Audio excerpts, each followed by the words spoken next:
Test, test.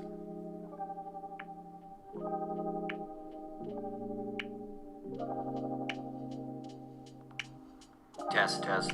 Ah, lovely. Okay.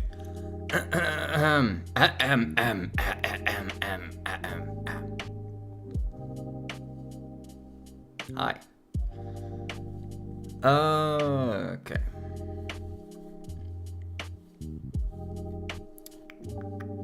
We are live. Bump, ba-dum, bump, bump. I'm gonna turn that down just a touch. I'm still mucking with my finding the right balance for this new microphone, but it seems all right. Seems fine. All right. Yeah. Yeah. At least it is against the radio. If that stops to be the case when we play the games,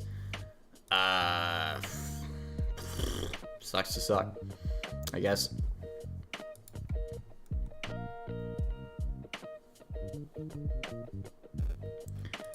Right, it is a new year. It is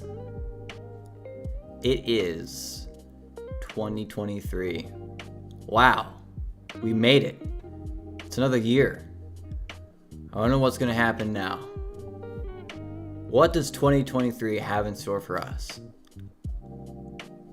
I don't know. We'll find out in due time. That we will, that we will.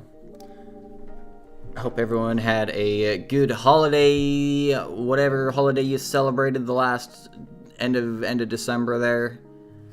Had a good time. Had a great time. And if you didn't, I am sorry to hear that. Hopefully next year or this year will be a better one.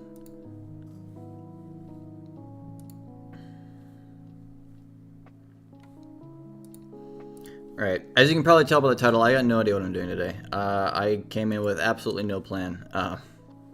So, that's what's happening. I'm gonna need this on, so I can just set this down until we need to play games. I feel so much more free without this sitting on my head.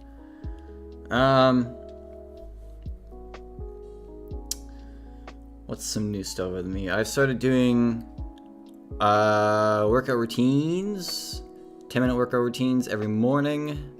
I started on January 5th, and I've only missed a couple days so far. I've been trying a bunch of different videos that I found on YouTube, and sort of culminating a bit of a playlist.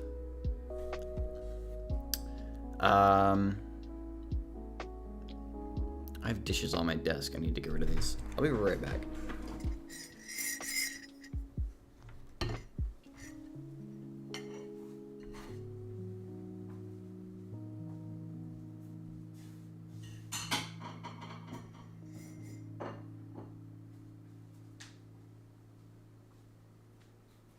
Okay.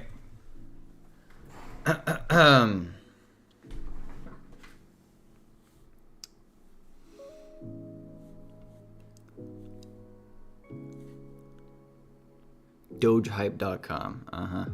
Yeah, okay. Yeah, okay, buddy. Whatever you say. Whatever you say.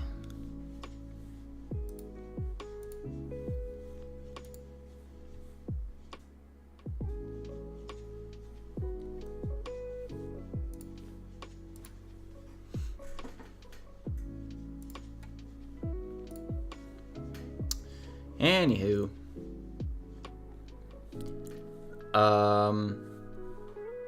Yeah, what was I doing? Oh yeah.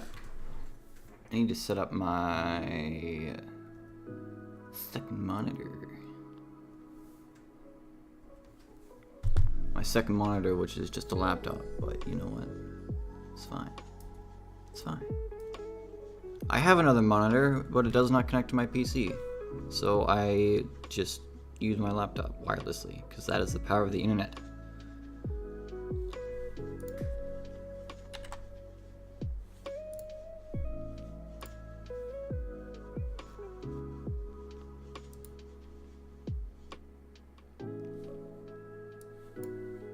Alright.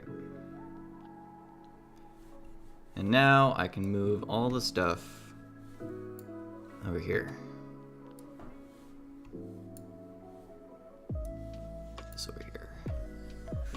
Okay, perfect. Perfect. Fantastic. Anyway, yeah. Workout routine. Trying a few different ones, seeing which one I like the best.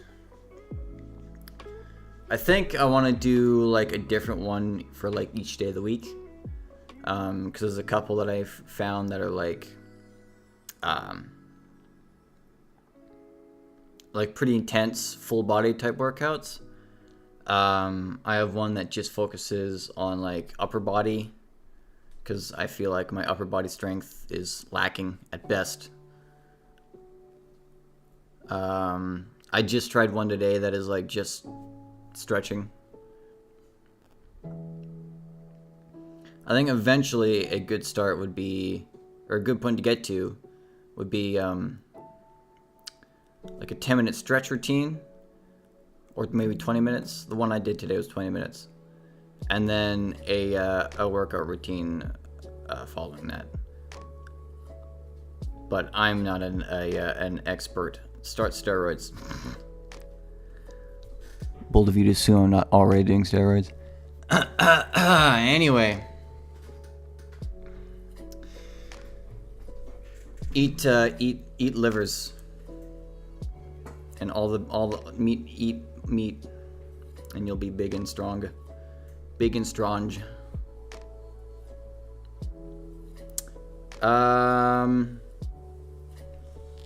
That's pretty much all I've been doing. Oh, I've been doing a class, and I fucking hate it. I saw an ad in my email in November, like start of November, mid-November maybe, and it was like, super easy, do this thing, get paid $100,000 a year, and I'm like, seems like a scam, but I'll bite. They had like a seminar, a webinar. So it's a seminar, but it's on the web. And it was about quality assurance, basically manual quality assurance. They primarily focused on websites and apps and website apps. So like before a website goes out into the open, into the wilderness to start a family or whatever, you have QA, quality assurance, that what they do is like they go through and they're like, does this work? Does this work? Does this do what it's supposed to do? If I do this, will this happen? If I don't do this, will that happen? And that's just all they do. And I'm like, that sounds pretty easy. I can do that. Easy peasy, lemon squeezy, and get paid $100,000 for that? Shit, there's no way. So I was like, all right, I'll see what this is about. I'll sign up for their course that they have to train you to be good quality engineer, quality assurance guy person thing. It's $3,000. $3,000 for this course. If it's so easy, anybody could do it, why do I have to pay so much? How does that make sense?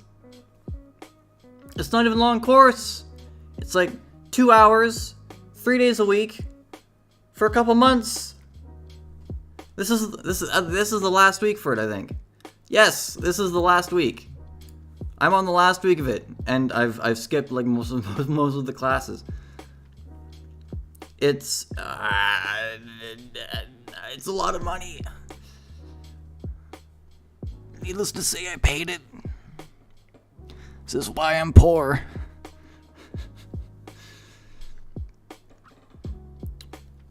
But sunk cost fallacy. I'm now invested in it, so you know,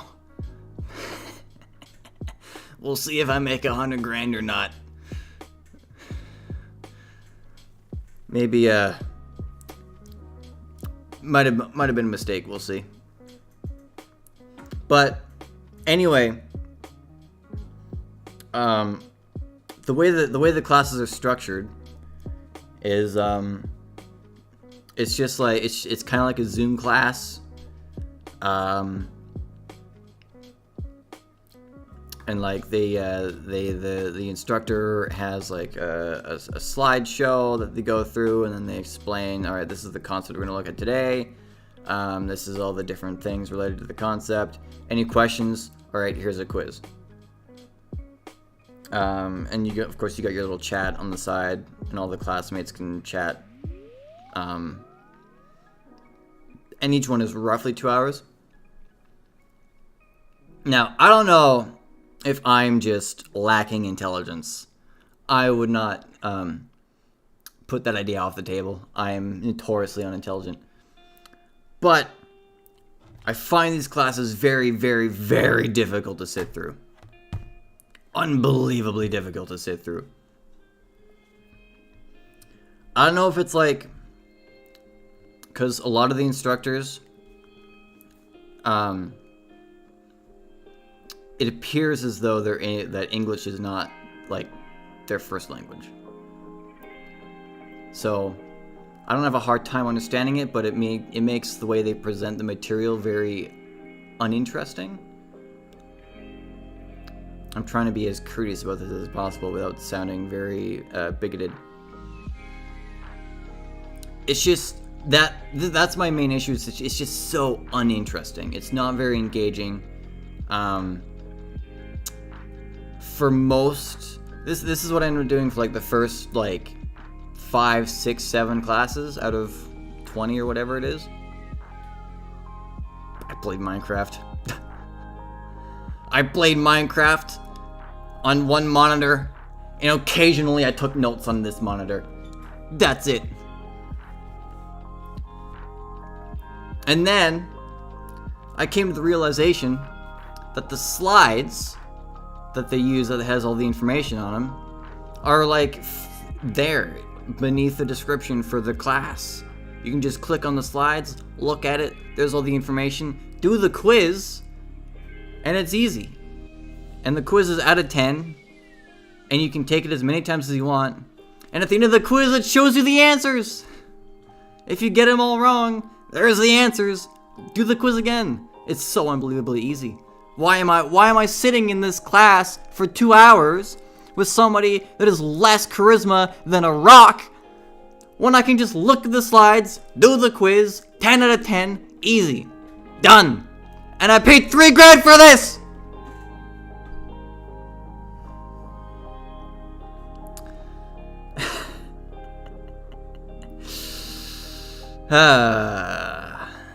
Capitalism. Anyway, that is what has been going on for the last little bit. I've got a bunch more quizzes to do, which I'm sure I can finish them all. He says not doing any of them and instead streaming.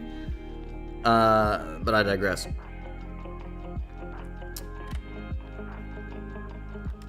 In other news, less about me and more about the future. Let me see if I can pull up some stuff about this. So, Canada is getting some new regulations. Capital I, caps. Canada work rest rules.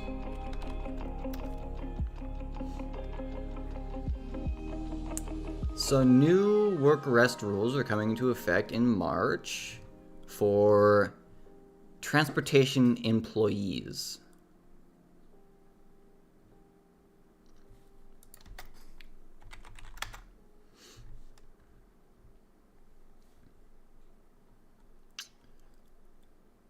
Yeah, see, all of these things I see are for 2023, or for 2020.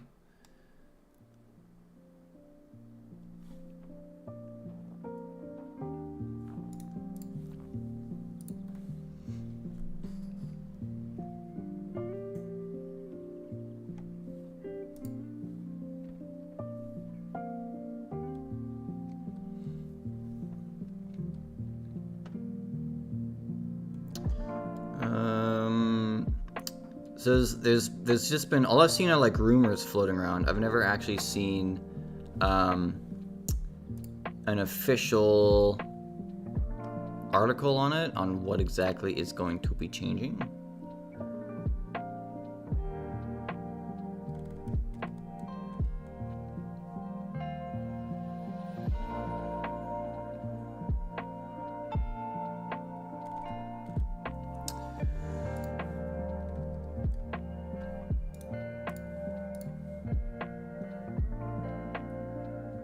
Okay, here we go. Important dates to come. Part A comes into effect on May 25th, 2023. Okay, it was May, not March.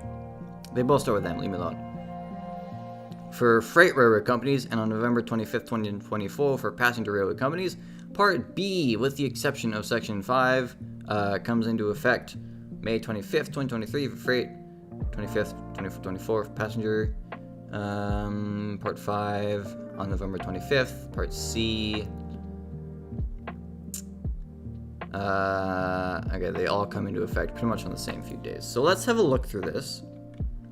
My number lock is off. Go to that page. There we go. The chat is in the way of the thing. That is irritating. Why doesn't it disappear? Hello? Hello? Why is it broken? It should disappear after a while. If nobody's chatting, the chat should disappear. I'll just hide it. Good enough. Okay. Right. These rules are referred to as the duty and rest period rules. Definitions. It's all basic stuff. Shared responsibility. Managing fatigue. So this is what this main thing is to combat is managing fatigue. For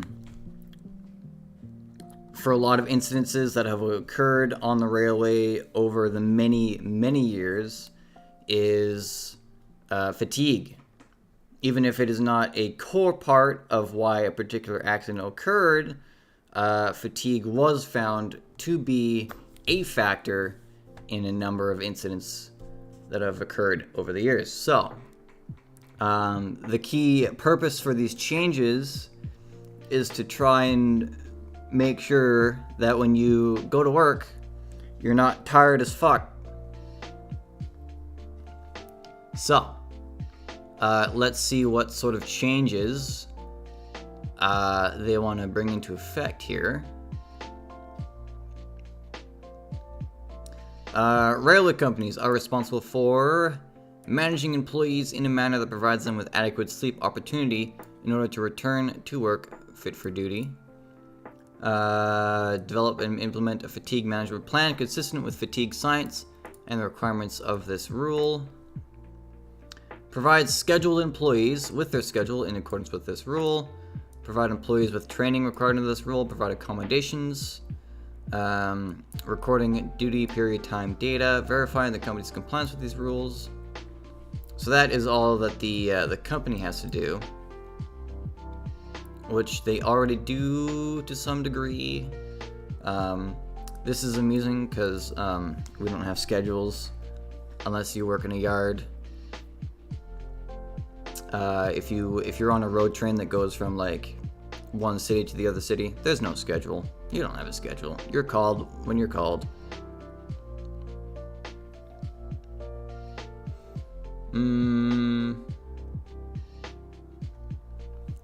The fatigue management plan is humorous, at least because this is what CN's one is how CN has done it. I don't know if other companies are the same.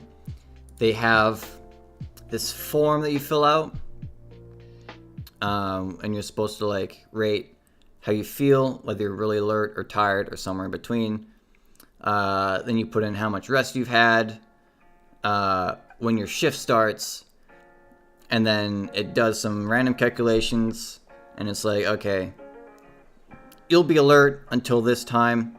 After this time, you'll be less alert until you get to this time, and this time you'll be a risk. And you should probably look into that. Now, we've been doing this since the end of November, filling out this form and thing. And I've noticed that no matter what answers you put in, well, one thing before that. So the new rule is you cannot start work if you've had less than 5 hours of sleep within a 24-hour period, and if you've had less than 12 hours of sleep in a 48-hour period. So if my shift starts at 7, I went to bed at midnight, woke up at 5 a.m., that may be only 5 hours of sleep, but it is enough for me to go to work, apparently. I think it should be more than that, but that's just me. So, you fill out this form, and provided that you meet the bare minimum requirements, which is 5 hours in 24, 12 hours in 48, you will always be good to go to work. Every time. Doesn't matter if you say that you're extremely tired. Doesn't matter if you only got 5 hours of sleep and you've been awake for 16 hours. If your shift starts in the next hour or so, you're good to go. You're good to go. You're not going to be falling asleep midway through your shift. You're not falling asleep right now. This form says you're good to go. Which I think is a little bit interesting. Nefarious, I'm not going to point fingers. But it does seem like it has missed the mark. A step in the right direction, but missed the mark nonetheless. I would imagine, for most people, if you've only had 5 hours of sleep and you've been awake for another 12 hours, you're going to be ready to go to sleep. But maybe that's just me. Maybe I'm just tired all the time. I don't know. Employees are responsible for being fit for duty, making effective use of rest periods and breaks in order to obtain adequate rest, which this seems reasonable on the surface until you consider that in some terminals, mine included, you are intended to be available for work 24 hours a day, 7 days a week. It is a little bit difficult to make use of your rest period when your rest period has expired and you're waiting for a call, and then 12 hours later, no call comes, you're like, all right, I'm gonna go to bed. An hour later, phone rings. What are you gonna do about that? In accordance with the railway company's fatigue management plan, reporting before or during a duty period when they believe they're fatigued and not fit for duty, any situation that may present fatigue-related risk that may affect safe operations. Reporting all duty period time, I'm not entirely sure what that's talking about. Complete training provided by the railway under this rule. Comply with the railway's company fatigue management plan. Comply with these rules. Okay. Basic stuff. Simple, easy. Fitness for duty and operating while fatigued. An employee shall not we're going to try that again. An employee shall not commence a duty period unless the employee believes themselves to be fit for duty in accordance with the fatigue self-assessment method found in the railway company's fatigue management plan and has, here's the part I was talking about earlier, 5 hours of sleep in the past 24 hours prior to starting the shift, and 12 hours of sleep in the past 48 hours prior to commencing the shift. And then there's also this one that I forgot. Assess themselves as scoring a 7 or lower on the Karolinska sleepiness scale. This is a scale from 1 to 9, 1 being extremely alert, 9 being you're so tired, you're literally falling asleep, standing up.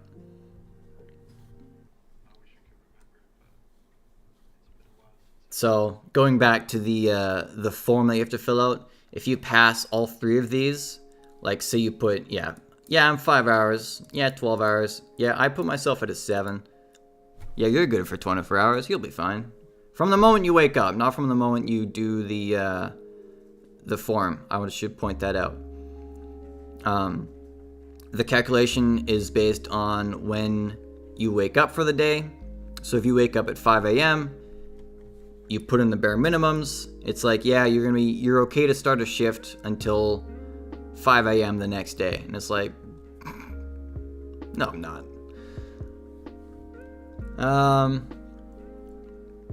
Where an employee cannot commence a duty period according to section 5.1, the employee shall report to the railway company that they are not fit for duty before the beginning of the duty period in accordance with the railway company's fatigue management plan. The railway shall not require any employee to operate railway equipment, and an employee shall not operate railway equipment if the employee advises the railway company that they are not fit for duty before the beginning of the duty period in accordance with the railway company's fatigue management plan. So basically, if you deem yourself not fit to go to work, the company will not make you go to work, and you will not be obligated to go to work. Pretty simple, pretty basic stuff. In accordance with the railway company's fatigue management plan, after beginning a shift, if the employee believes they are fatigued in a manner that may affect safe operations, they shall immediately report to the railway company, yada yada yada. And then they will determine a plan to respond to the report.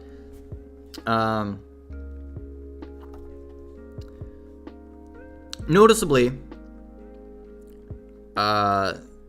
usually the response to, oh, I feel like I'm far too tired to work in a safe manner today, if you've already started your shift, they don't really want you to quit. That's like the last thing that they want you to do is stop and go home. The options that you're given are to apply a number of different possible methods to combat your fatigue. Some of these ones that I remember off the top of my head: caffeine. That one's pretty obvious. Drink caffeine. Being more physically active. Increasing communication. When you're talking, you tend to be more awake because you have to think. Makes your brain a little more active. Absent from the options you can pursue, a 20-minute nap.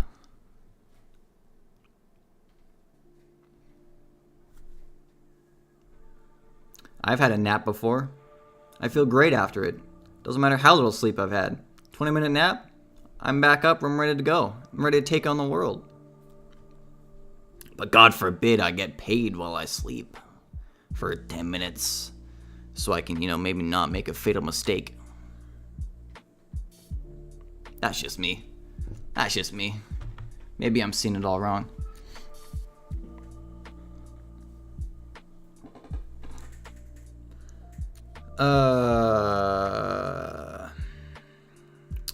Right. General. If an employee who is assigned to a duty period by a railway company becomes aware that the assigned duty period will result in the maximum duty period or maximum cumulative.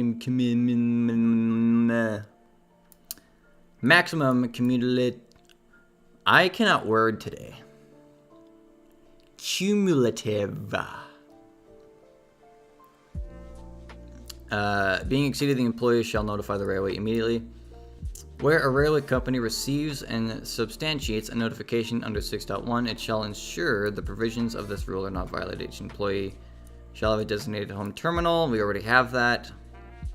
A railway company shall describe its approach to scheduling In the FMP, don't know what that is, the approach could include one or more of the following. Employees will be required to work scheduled days and scheduled hours. This occurs in the yard, doing yard assignments, or with spare board or pool. Employees will be required to work subject to a call for duty at different times, may be subject to calling windows or not. This one is most common, and it is very cringe. Some terminals that are busy enough have windows, calling windows, which is what this is. Which basically means you can only be called between certain hours of the day. Other terminals, this is less practical because there are fewer jobs and fewer employees, so you're subject to a 24/7 call board, and that I do not like. The calling windows, reasonable. The 24/7 call thing, less so.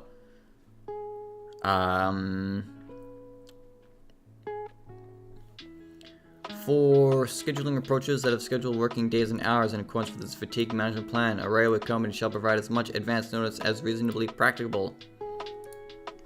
2 hours. That's what they do. That's the default. God forbid they try to plan further ahead than that.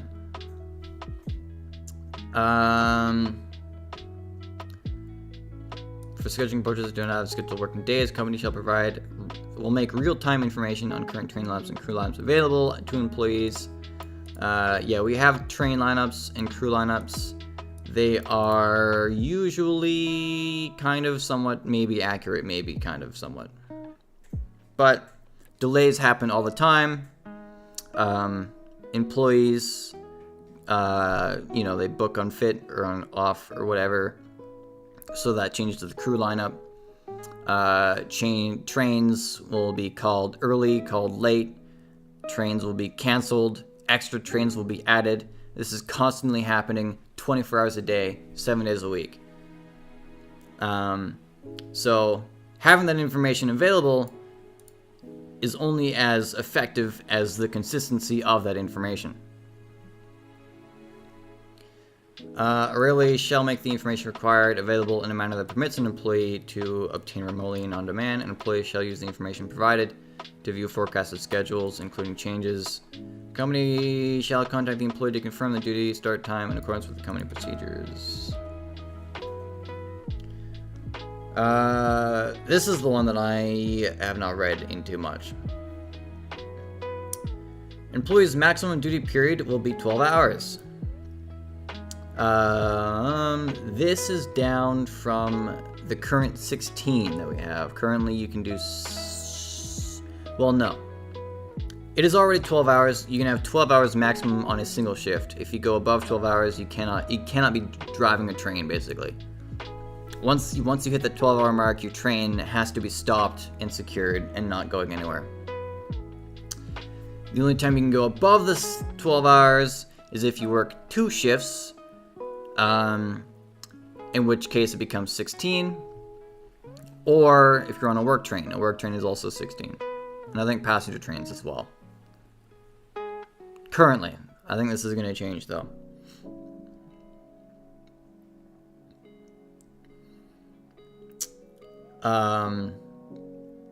So yeah, like, say you're going to do a yard shift. A yard shift is typically 8 hours.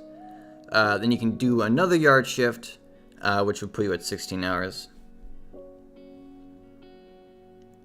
Where an employee's duty period is scheduled to last more than 10 hours, end to end between midnight and 6 a.m., an employee shall report to the railway company in accordance with the company's fatigue management plan that they believe themselves to be fit for duty in accordance with the fatigue thing provided by the railway, that they have obtained the same stuff as before.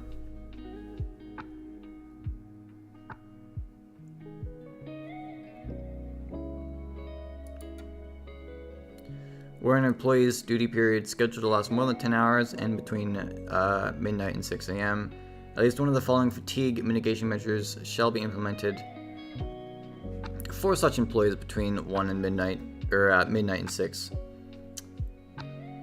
And at least 2 of the following mitigation measures if they put themselves as 7 or higher.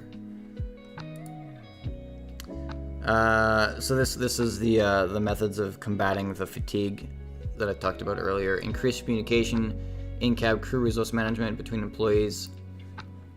Basically, talk more. Increased communication between rail traffic personnel. Where the employee consents, strategic use of caffeine and other energy-enhancing consumables as set out in the company's fatigue management plan. Me personally, not a big caffeine guy. Don't really care for it. I think coffee's gross. Although, I quite enjoy a cappuccino mocha. I do indeed. But that's like basically just chocolate milk with a little bit of caffeine in it, and it's not really effective against sleep.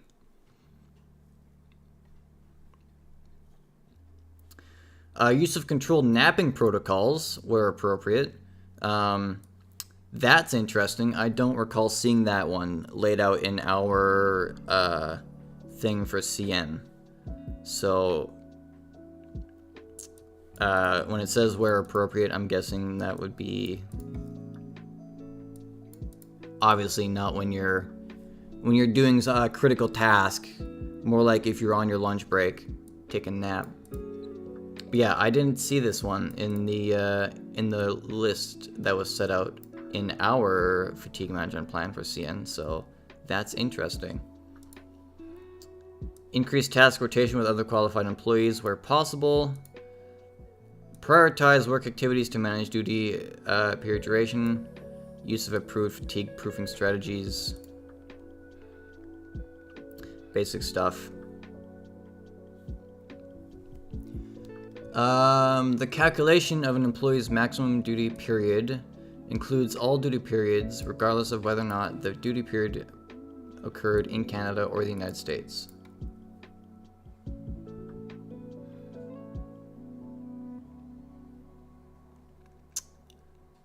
Interesting. I'm not entirely sure what... Hang on.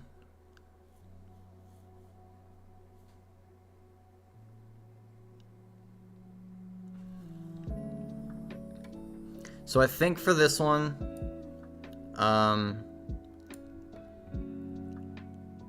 if you have like one shift in the States and then one shift in Canada, and you're like based in Canada, I would assume this occurs only if you are based in Canada. Like,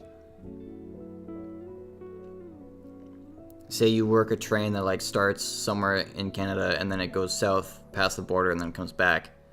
Even though that duty period may have started down in the States because you work down there, but you're based in Canada, that still needs to be considered part of your maximum duty period. That's how I understand that. I could be wrong. A person whose preponderance, there's a word, preponderance, I don't know what that means.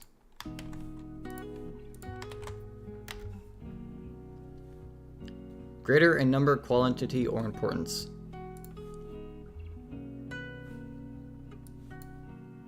Interesting. A person whose preponderance of time is not spent operating shall include any duty period, whether operating or non-operating, at the service of the rail company over the last 24 hours when calculating maximum duty period.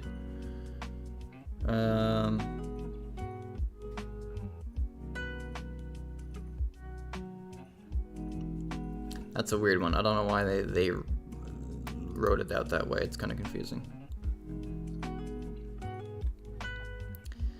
An employee's duty period may exceed the maximum duty period by up to 45 minutes to complete administrative duties and provide information to subsequent crews to maintain safe railway operations. So you can go up to your 12 hours, and you can only go past your 12 hours by about 45 minutes max, just to, you know, do any paperwork and stuff that you gotta do. Because, you know, we gotta do paperwork.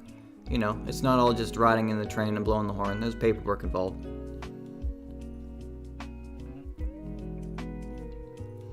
An employee's duty period may exceed the maximum duty of period for the purpose of deadheading at the end of a duty period, or waiting for recrews or transportation at the end of the duty period, Provided that where the maximum duty period is to exceed by more than 4 hours, the subsequent minimum rest period is extended by the amount of time which the duty proceeds, 12 hours, or until 8, whichever extension is the shortest.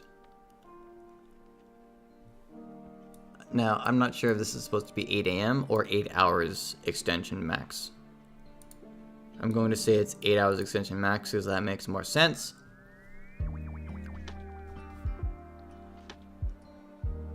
If you don't know deadheading, that's when you are traveling to a terminal, but you're not operating a train. So a deadhead can be either through a cab, or sometimes you might deadhead on a train. If there's another locomotive, you might just sit in that locomotive, and then another crew is actually running the train, so. If that makes sense.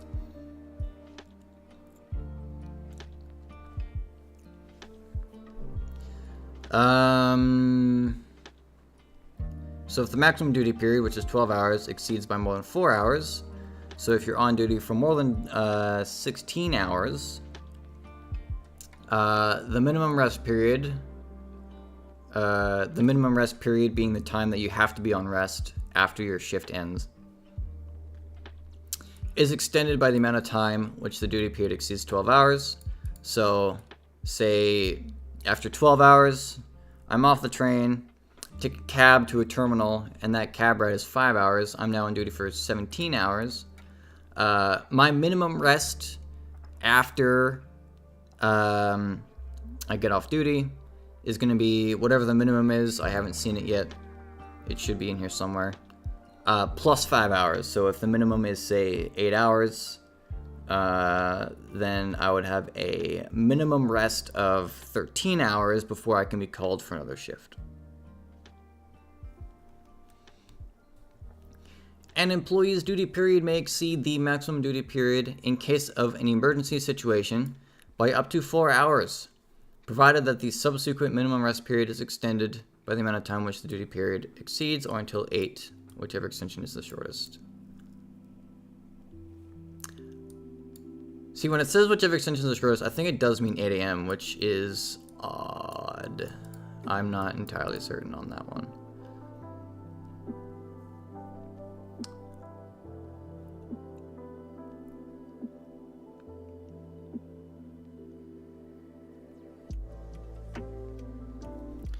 So if I get off duty after 17 hours at like 4 in the morning, because I've been on for 17 hours, that would extend it to rest until, no it wouldn't. I don't know. I'm trying to understand it.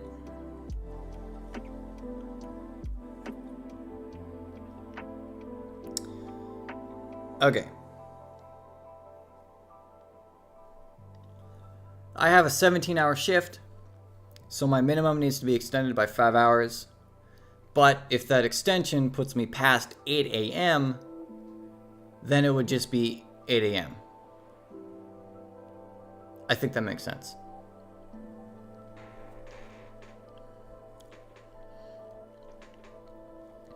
Oh, there's the minimum rest period right there, so we're about to get to it.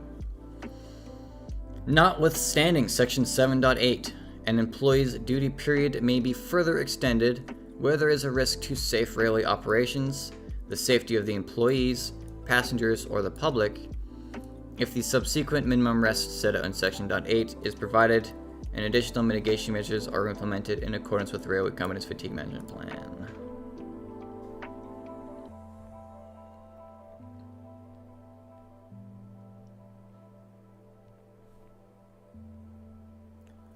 Right. So, when there's a risk to safe railway ops, employees, passengers, or public, that in my mind would be like if your train is on like a steep downhill grade, you're at your 12 hours, but you're still going. For whatever reason you find yourself in the situation, it would not be safe to just like stop controlling the train on that hill. So At that point, it would be okay to extend your maximum duty time in order to bring that train to a safe stop and tie it down wherever that may be. That's how I interpret that. I could be wrong, though.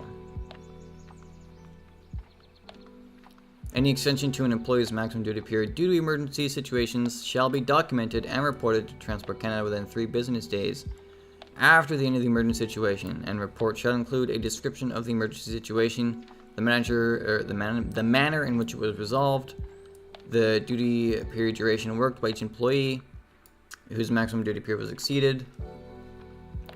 An employee's time is based on the applicable time zone at the location where the employee begins their duty period, and the time in effect is defined by the Canadian Railway operating rules. So if you start in one time zone and you go into another time zone which advances by 1 hour, that does not automatically add 1 hour to your duty time. That's not how that works. An employee's minimum rest period is 12 hours at the home terminal. So as soon as you finish your shift, 12 hours rest. They cannot call you for 12 hours. An employee's minimum rest period is 10 hours in an accommodation at a home terminal that is located out of a remote work site.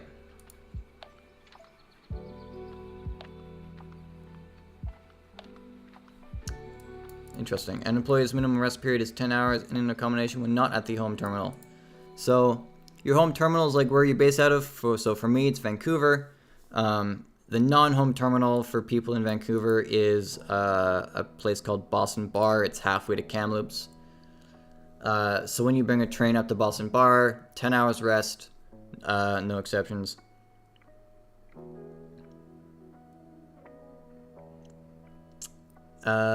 Within each rest period, 8 hours will be undisturbed by the railway company. That's an interesting bullet to include.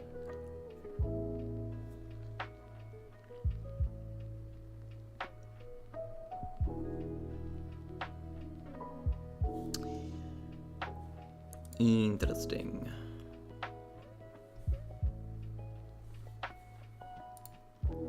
Interesting indeed.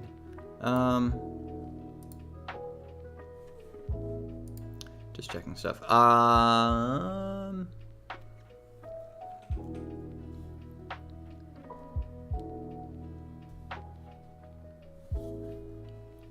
I'm not sure what this is like within reference to. What do they mean by undisturbed? Like, can a manager call me and be like, what's up? When I'm on 9 hours rest? Or is the implication here that they can call me for work after 8 hours, with the 2-hour call, technically I would have 10 hours off by the time my actual shift starts? I am leaning towards the latter, because that's kind of how the railway would want it. You know, the less amount of rest, the less amount of time that an employee can be not bothered in the company's eyes, the better.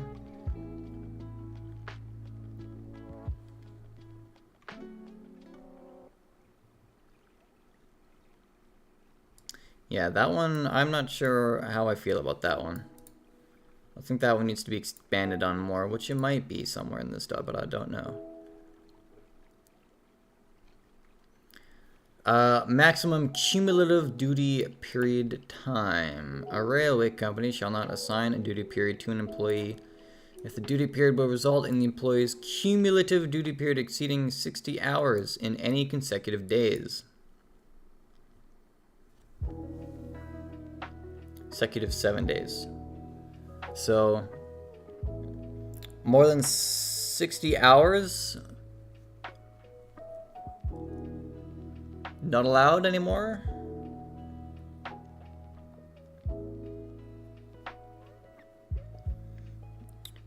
Although it's generally not that easy to exceed 60 hours. Not unless you're working overtime literally every day.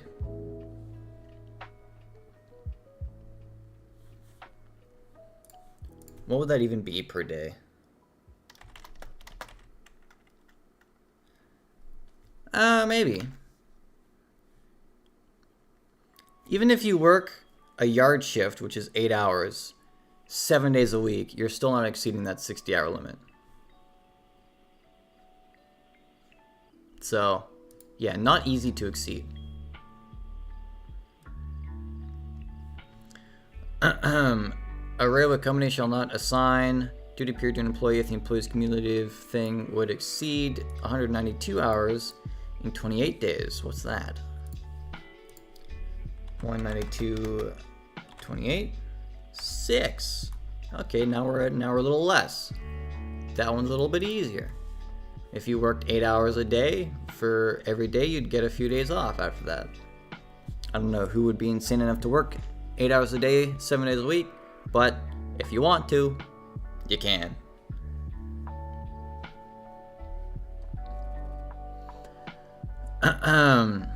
A railway company may assign a duty period that would result in an employee exceeding the number of cumulative duty periods established in these 2 points if it will result in the employee returning to their home terminal for the purpose of a reset break, and must file with the Minister of Transport quarterly a report on the frequency with which the assigned duty periods result in the maximum yada yada yada. So if I'm at the away from home terminal, I can take another shift which will go over my 60 hours or 192 hours, if that means I will be home and on rest until my reset occurs.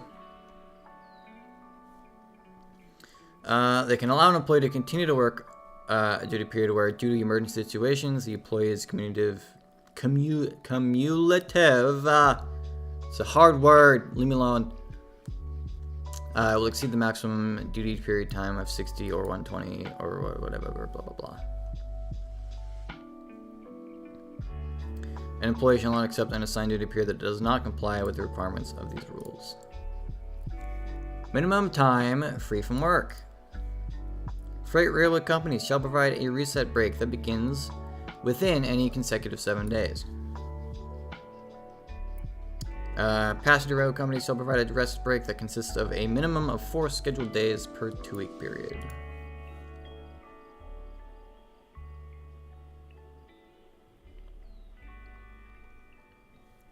Split duty, where an employee is working a split duty, the maximum duty period in Section 7 does not apply.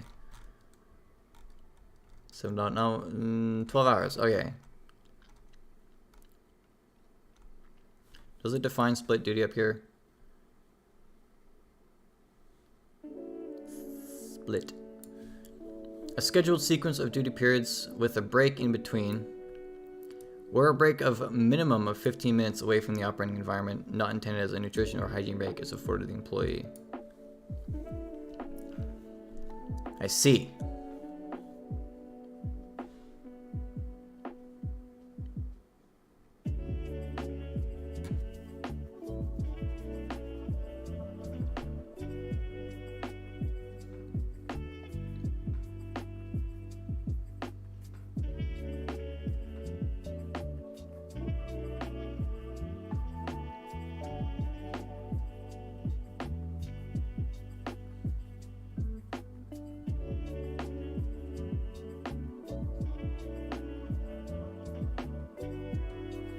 Or a reset break.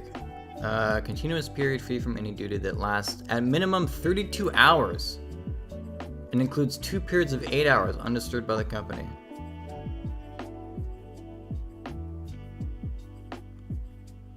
Within the period between that time and that time.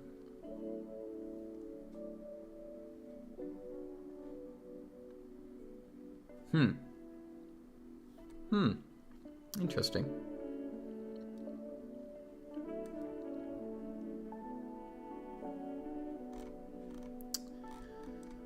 I'm just thinking, because currently we have it set up, so there are certain shifts that work 8 hours, then they have an 8-hour break, and then they go back for another 8 hours.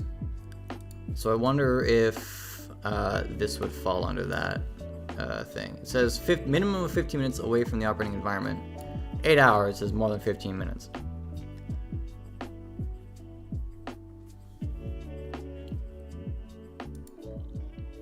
Or does it have to be a consecutive sequence and 8 hours is considered too much? where it's like, I want to work 8 hours and then immediately jump onto another 8-hour shift, but I have to have at least 15 minutes between.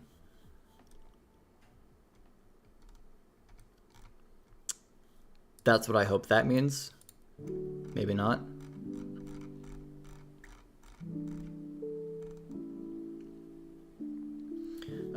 Passenger railway companies where duty period is scheduled as a short split duty. The maximum duty period for the combined 2 periods making up the split duty is 12 hours, where the break is more than 3 hours. Accommodation shall be made available. Maximum combined time cannot exceed 16 hours.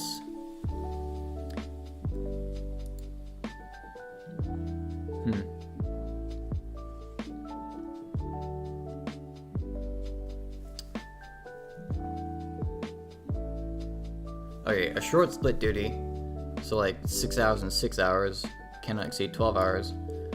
Or a long split duty, so like 2 8-hour shifts, cannot exceed 16 hours. That's for passenger railway companies. I am not on a passenger railway company. And the fatigue management plan. Boring.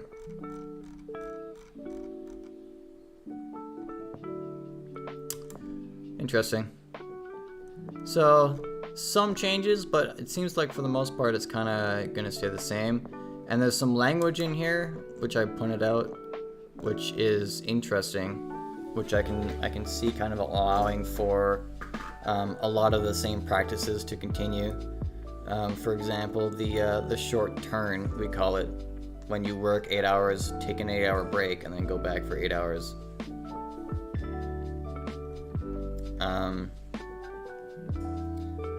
So I think for this to be really sound and secure, there needs to be more precise language, especially like a minimum of 15 minutes. Like I said, 8 hours is more than 15 minutes. Is that considered a break? Does an 8-hour break count? I don't know. It doesn't really clarify. But yeah, those are some of the changes coming up. I find them interesting. Nonetheless. Yep. Anyway. Spent like almost an hour on that.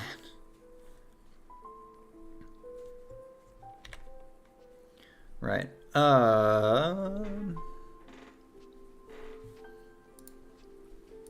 So that's what's new.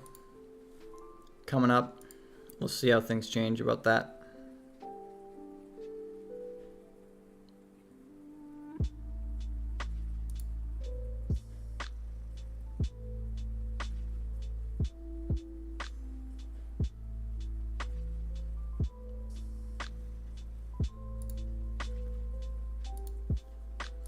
Anyway, should we play some games? Let's just chill. We could chill with some good old Run 8. I haven't streamed Run 8 in like a million years.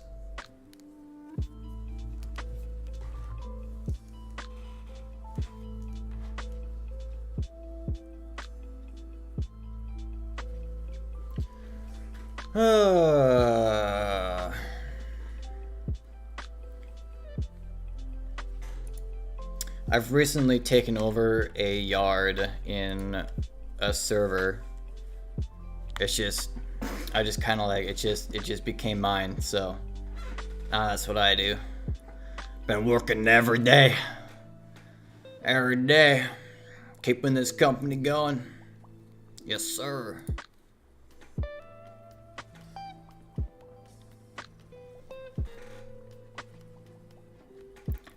It's currently an absolute mess, so we'll clean it up a bit, and then maybe later play some Skywars.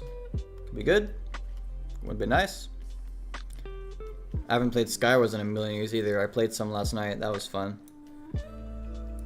Forgot how obscenely frustrating it is sometimes. Also, I need to turn the music down so I can hear myself think. There we go.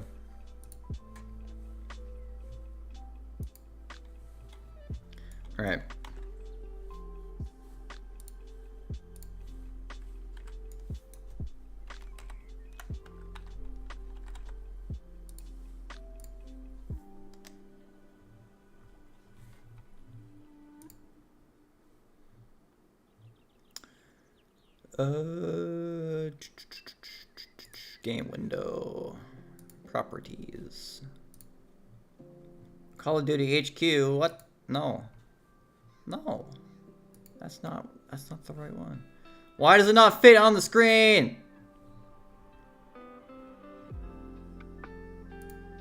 There we go. Right. Curious, does this show up now? Oh, it does. Fantastic. In version 2 of the game, whenever I went onto this screen, it would not show up on the stream. Anyway, here's my yard. It's currently not all the trains will spawn in. There's one. There should be another one here. I said there should be another one here. I said there should be another one here.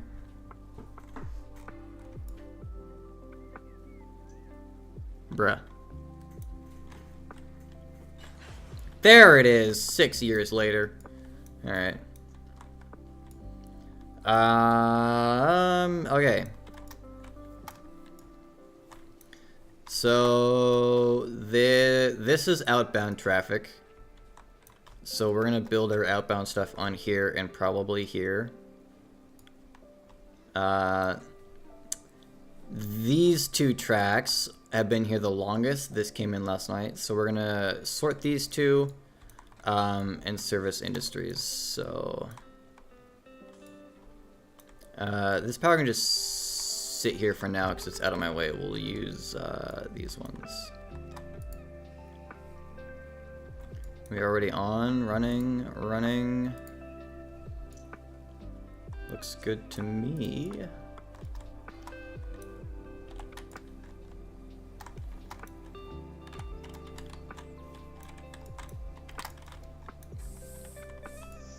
Alright, let's see. Okay, so that's that. So we can pull this track out because it's the shortest and start setting ourselves up for some kicking. So this is Malabar Yard in LA on the San Bernardino sub DLC. The way I manage this yard is I've kind of separated all the industries into 4 different leads. So we have the north lead, and there's a few industries up this way. The east lead, there's 3 industries this way. The south lead, which has a bunch of industries, and the west lead, which has a few industries over there. So I like to sort everything based on those 4 leads. And then when I'm ready to spot, I'll sort it further so that like all the cars for the same industry are together. If that makes sense. You'll see it all come together pretty soon. It will all make sense eventually.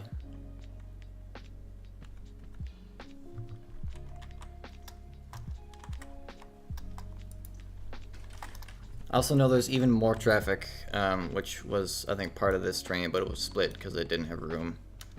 So there's even more traffic coming, so let's try and get this sorted as quick as we can here. All lined out.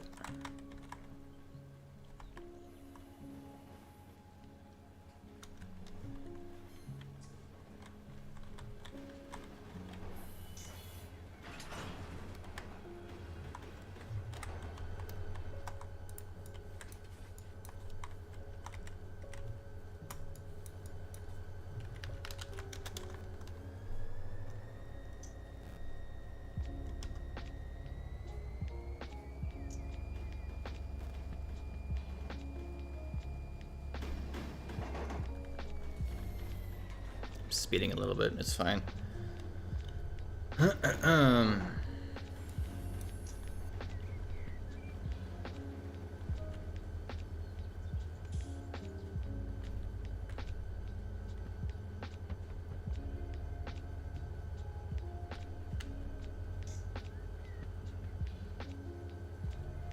So this yard slopes downwards. We're kind of going downhill right now. You can see the grade here is minus 0.6. So I like to always kick from the north end, because then the cars all kind of roll down nice and easy. If you try to kick from the other end, then the cars will stop. They won't go very far.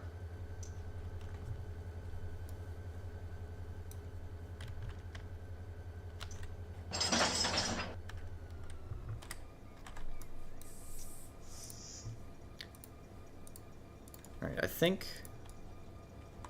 think the hoses are already done up on all these, unless the server reset last night. It reset. Alright, fuck me.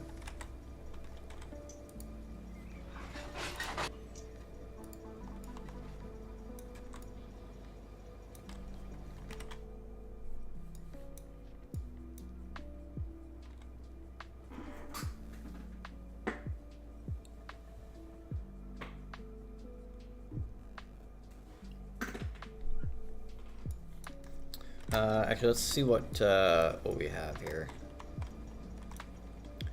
So PEX, LAT, ANT, those are on the east lead. NOR, that's west lead. WCD, north lead, south lead, south lead, south lead, south lead. Well, this one's right there, so that's not really. It's more like in the yard.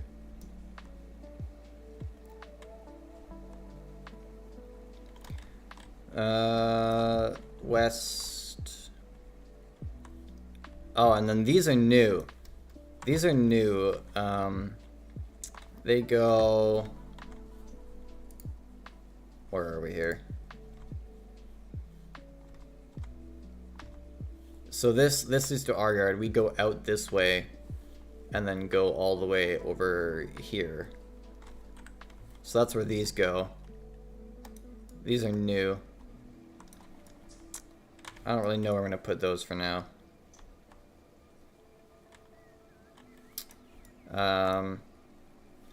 South lead, south lead. Okay.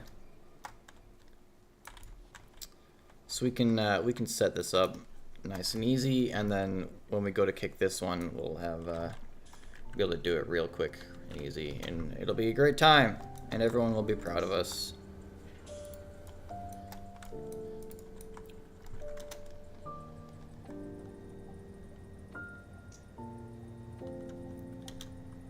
Come on, I believe in you. There you go. Get it. Yes, sir. So what's on the tail end here?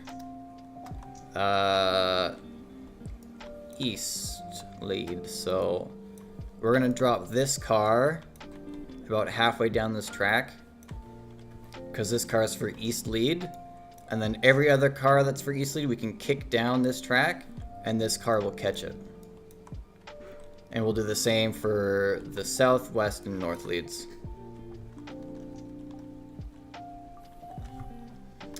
These cars are north lead stuff, so we've already got lots of room. We can kick the north lead stuff onto here.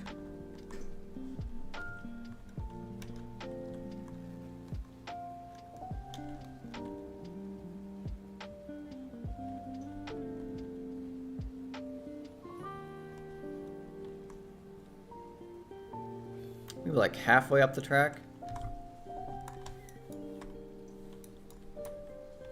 Anywhere around here should be fine. I don't want it to be so far down that the cars rolling in are going to be going like 20 miles an hour when they hit this car, otherwise knuckles will break. But I also don't want to have to push it back if I have too much stuff for the track.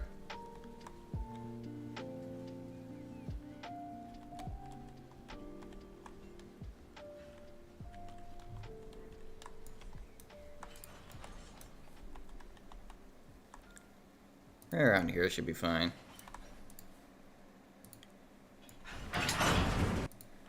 Put a handbrake on it so it doesn't go anywhere.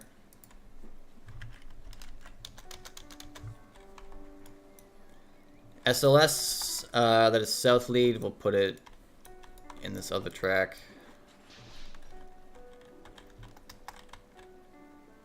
Yeah, that one's not going anywhere. Good.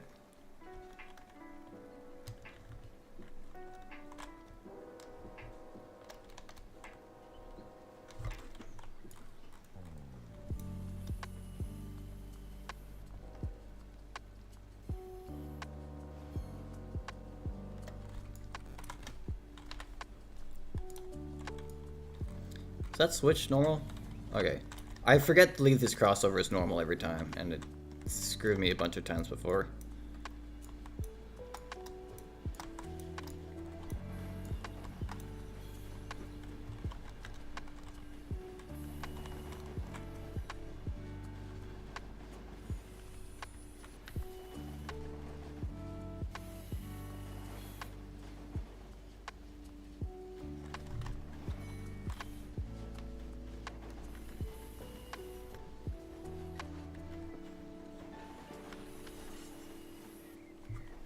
Alright. I'm feeling adventurous today. In real life, you cannot kick a car into a track that doesn't have another car in it to stop it, because otherwise it would just roll out the end. But this is Run 8, and we can do whatever we want, so we're gonna just do it anyway. We'll just have to remember to put a handbrake on this one car before it gets into the track. Oh, SRS, that also goes on the south lead. So, stop.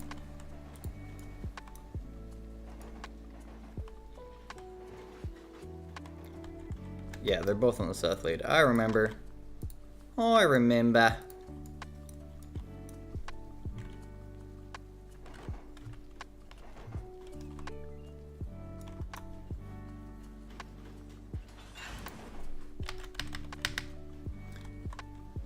Pull the pin, off they go.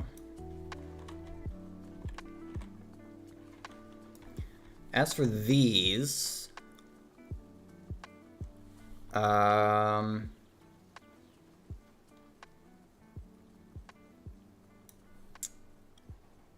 gonna leave this room for, are these stopping? Bruh. Keep going. If you stop, I will kiss your mother consensually.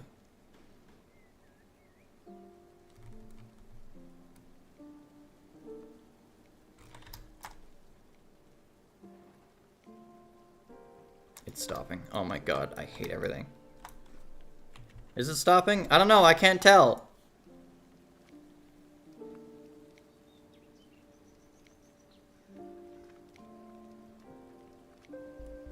It's definitely stopping. Okay. Cringe! I don't know why it won't let me bleed off the car when it's not connected to my train. It's kind of annoying. Renee, please fix. Game bad. Game suck. Game dog.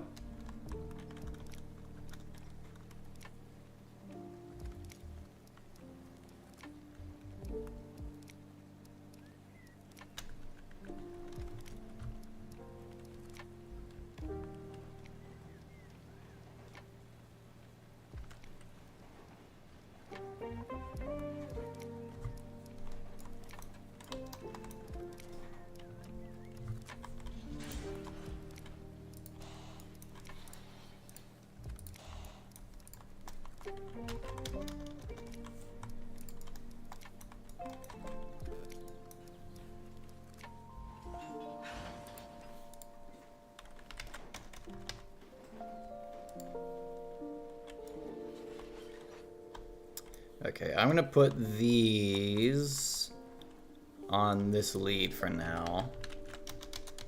I'll have to move them later, but it's fine. I think these are the only cars in this train to deal with that are like this.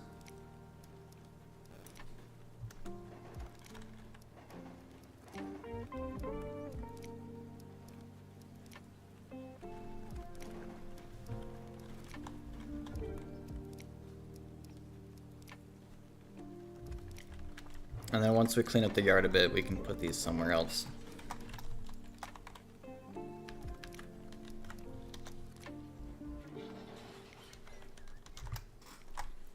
Let's throw a couple brakes on these guys. So they should stop. Alright.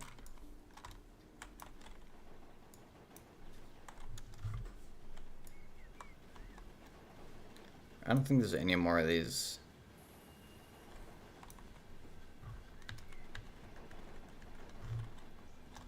What are these ones? Oh, those are part of that one too. Okay, I'll leave a bit of room to add more to this.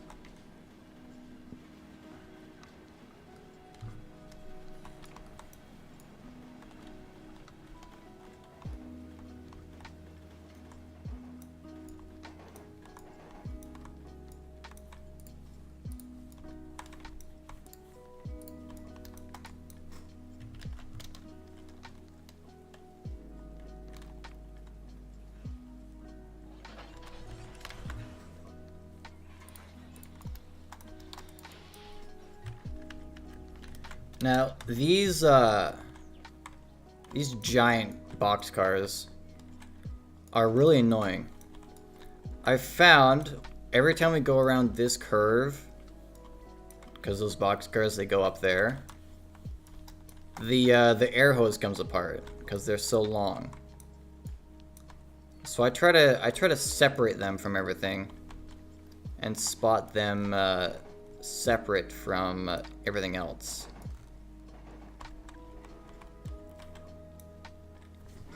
The alternative, of course, is you just bleed them off. But that's annoying. We're too cool for that. I'd be too efficient. Railways aren't about efficiency. So I'm gonna grab these two because these two have been here for a while. And we'll just shove them down a track. We'll shove them all the way down to that end and they can be spotted by themselves later.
Yeah, I should probably change my the what I'm playing on Twitch.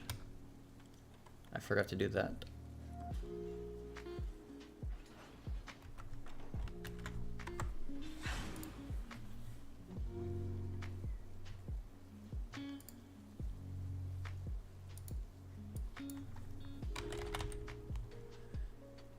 Is Run 8 even on Twitch? Is version 3 on Twitch?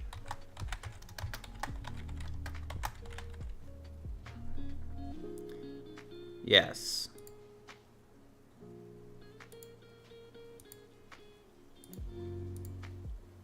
I don't know how well that will work, but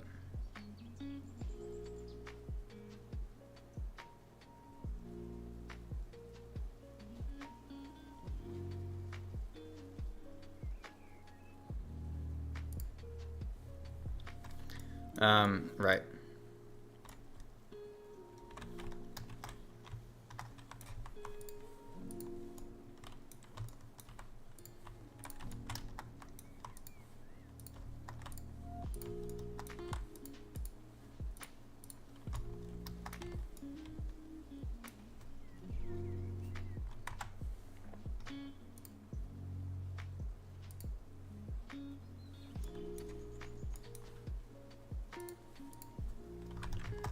Did I pull this pin already? No.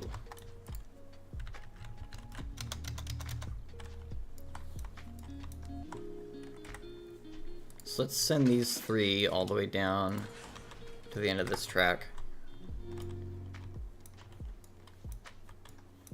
So I think these are the only ones we gotta deal with.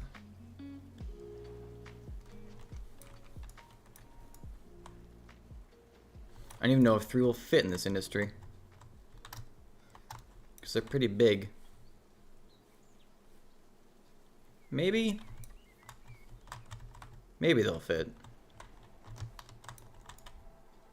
I think they'll fit.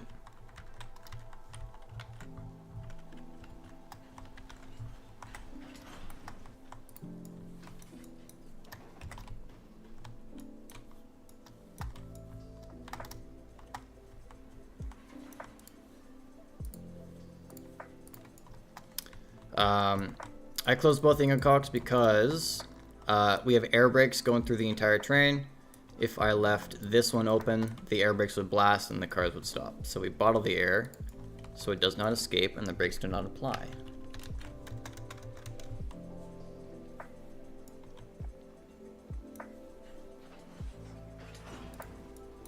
Pull the pin once they get moving, and because it's a nice downhill grade, you don't need to kick them that hard, and they should just roll on their own.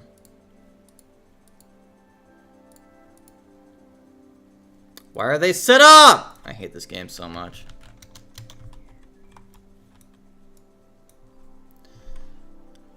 This one's just set up for some reason I don't understand.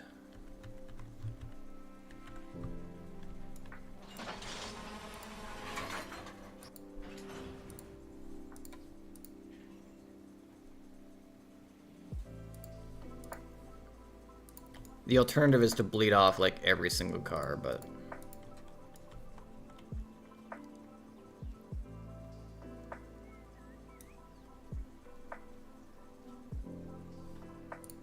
I'm gonna do that. I'm gonna wait for it to charge up just to release it again.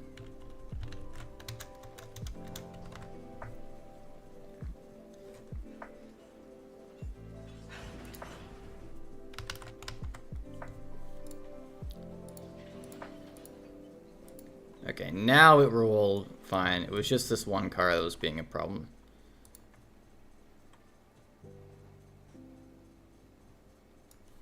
Alright, south lead, south lead, south lead, south lead, which is this track.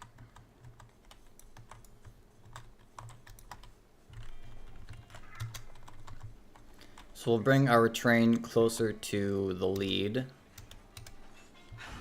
and then we'll start kicking more.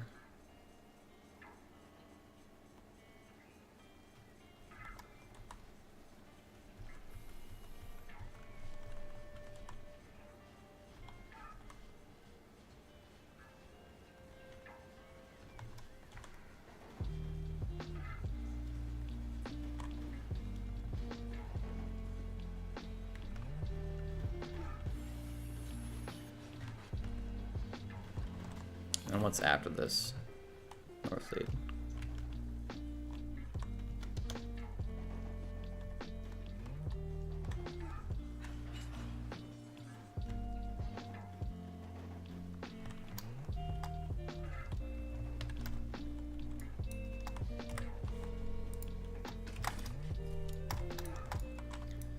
So these four, I'll go with those two.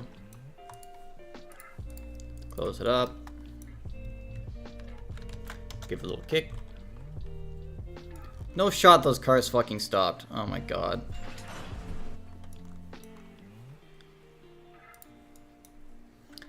This always goes smoothly except when I stream.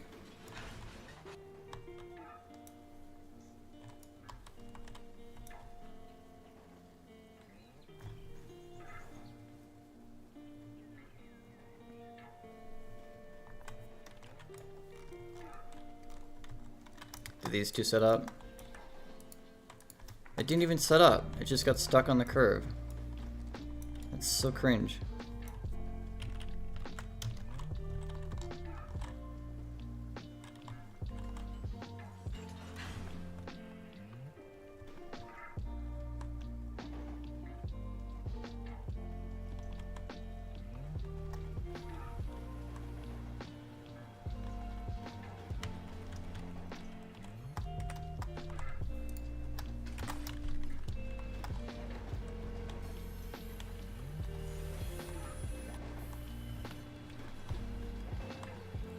How's the audio, by the way? Anyone in chat? Can you hear the game all right? Can you hear me all right?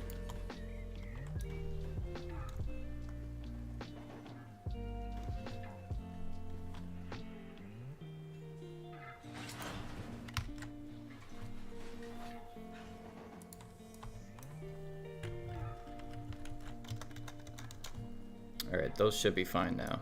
If they're not, I'm gonna hurt somebody.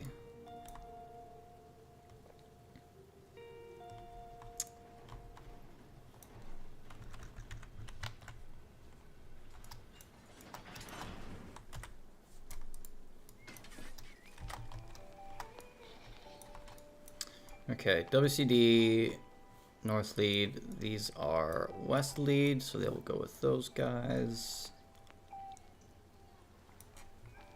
East. Okay, cool. Oh, that switch is already aligned. Hello. Brain, come on.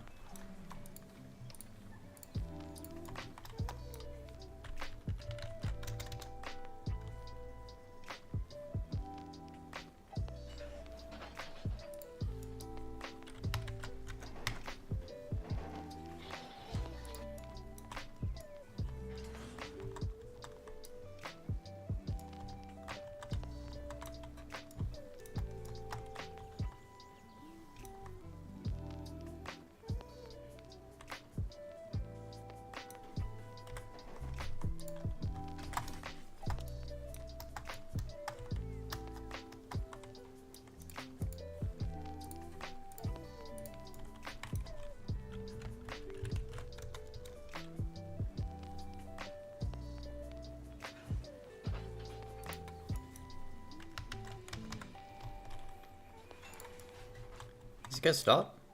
No, they did. We'll put a handbrake on so they don't go anywhere.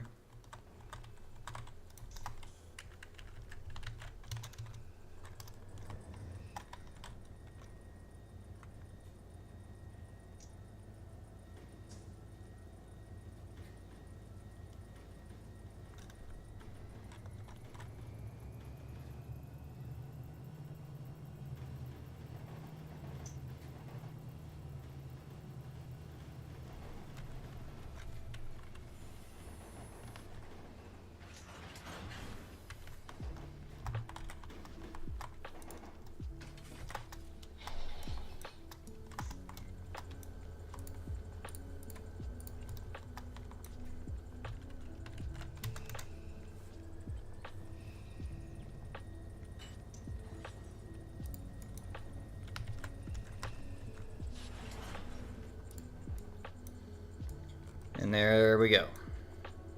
It's one track sorted out. That only took us like, what, 10 minutes? 15 minutes?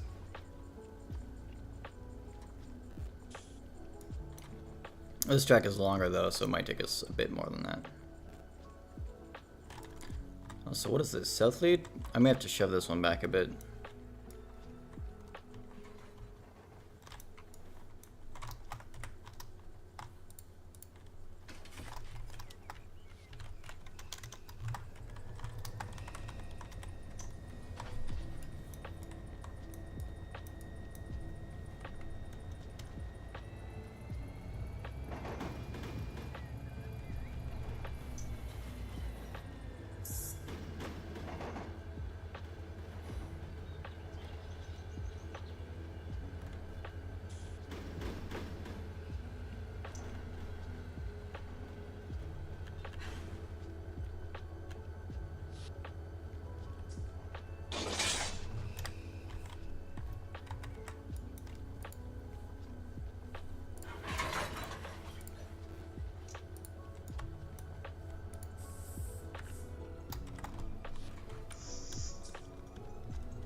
Right, what do we have here? West, north, south. Other place. Yeah, those should fit. West, east. West? Yeah. Also west. That one goes down there.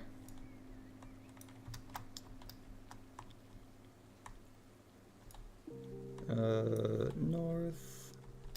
North. East. West. West.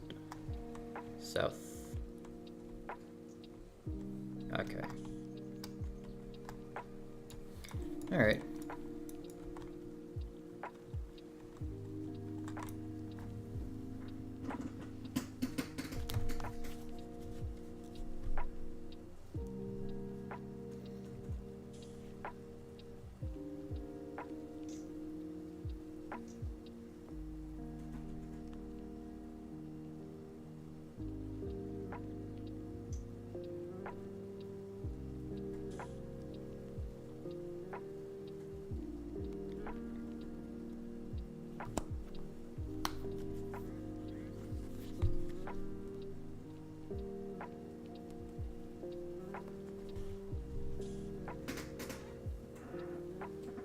Then the fun part comes once we've got this all sorted out.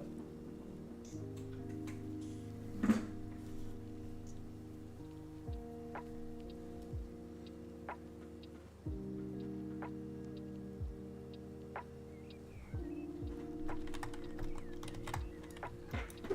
think the brakes are released enough for us to go. Even though the flow is still really high, I'm sure it'll be fine.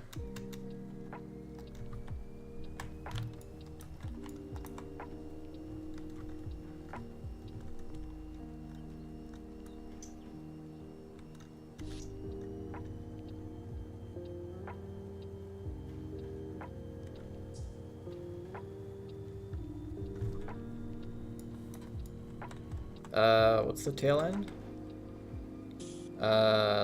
North lead, okay.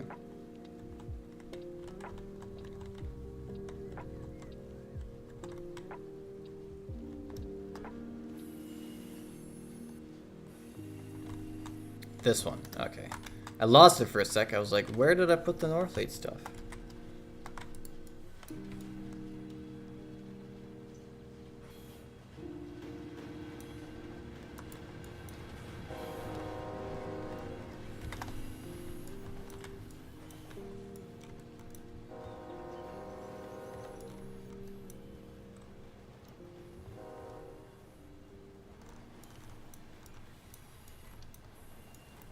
Oh, I'm already past the crossing, whoops. Oh well.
And so it begins.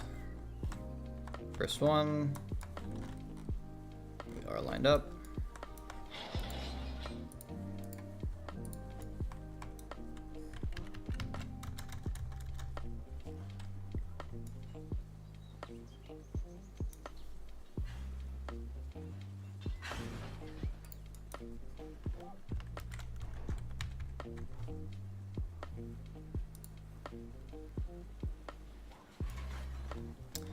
This is south lead. That's not. 1, 2 south lead for that one.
Sure I got the right one, yeah.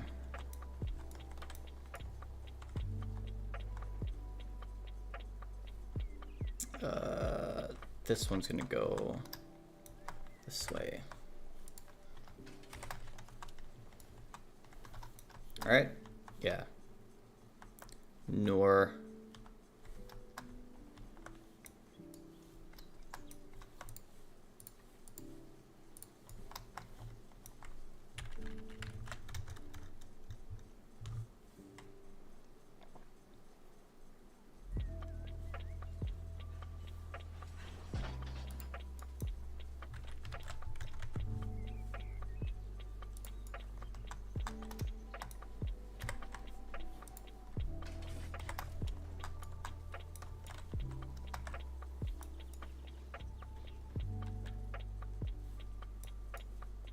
LIT and PEX, it's gonna go this way.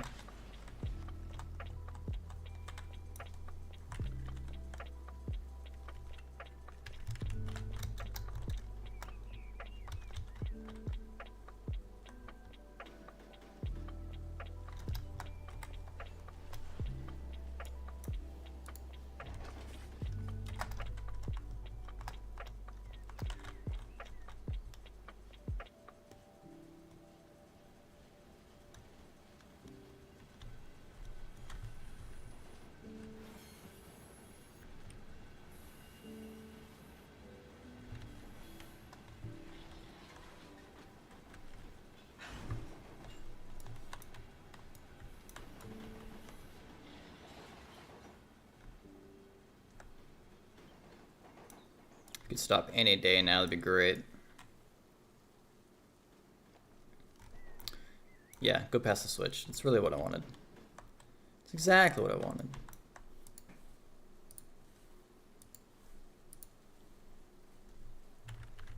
Oh well.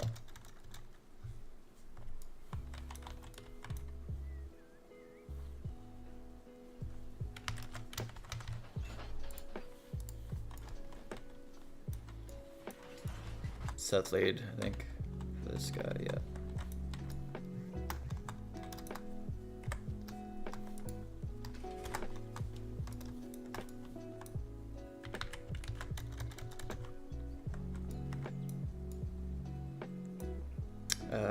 West. East? Yeah.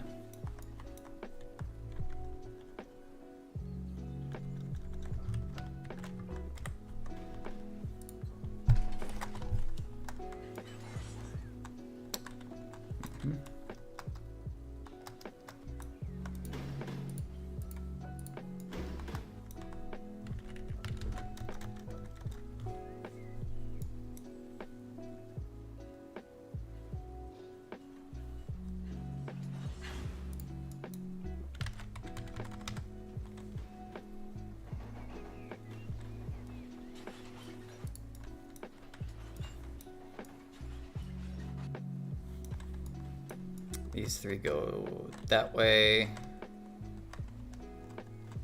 which is pretty much line 4 once this guy's out of the way.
Holy shit! I'm fine.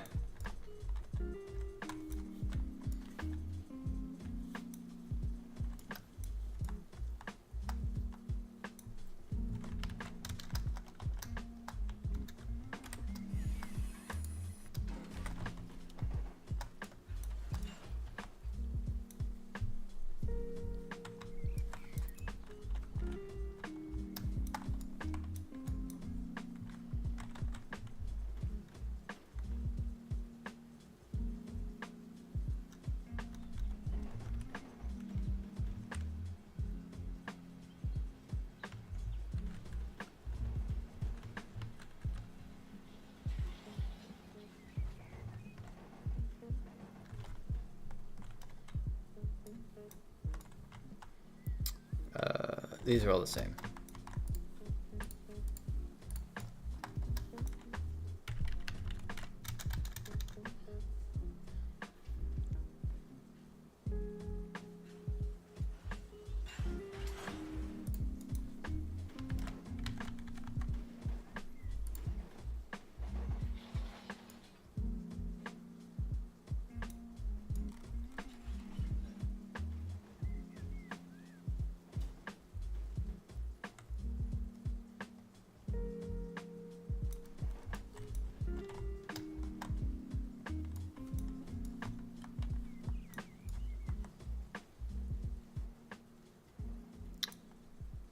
GRR would go with this one. It's not really on the same lead because it goes down there. The rest of them go this way, but I gotta go somewhere, so I can sort them out later.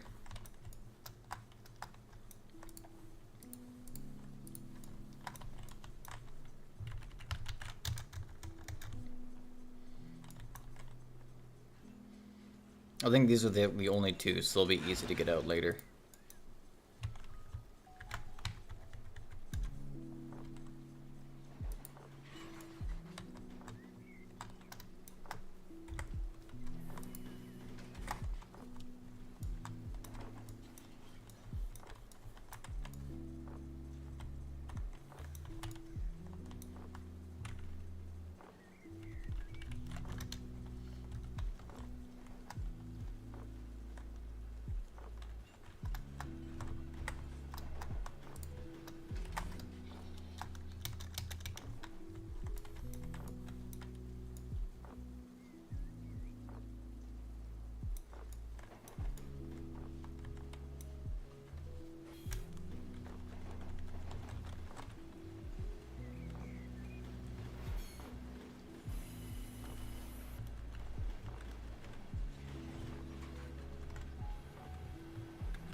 This being a nice big chunk to get rid of. We're all going down the same lead.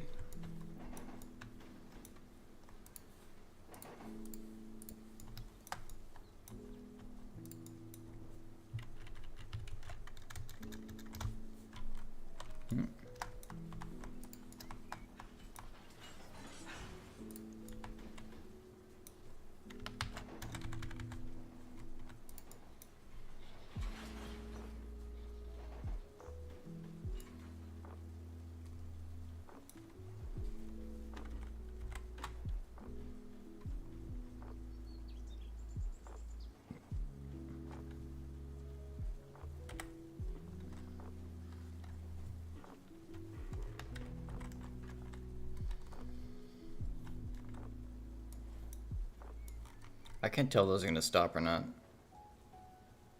They look through slowing down, but at the same time, not really.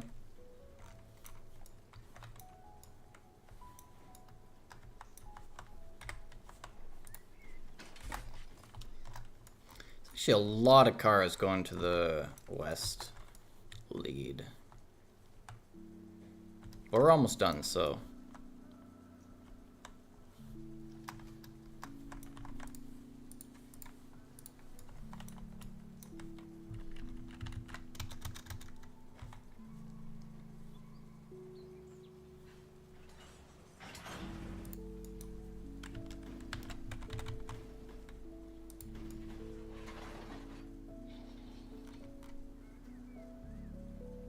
They better not stop.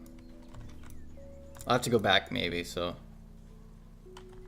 How many do I have left for that one? One, and then those two. Okay, well if those ones stop, I have to go that way anyway, so.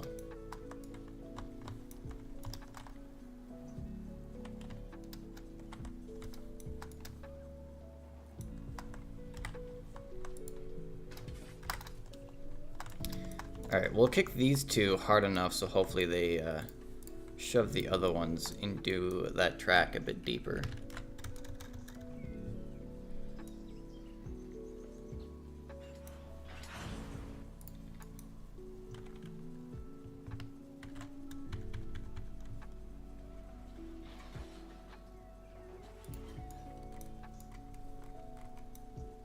It's actually still going, very slowly, but very surely. Those two will definitely make sure it gets in there. Oh my god, mouse. Okay, we're fine. I almost had a stroke there.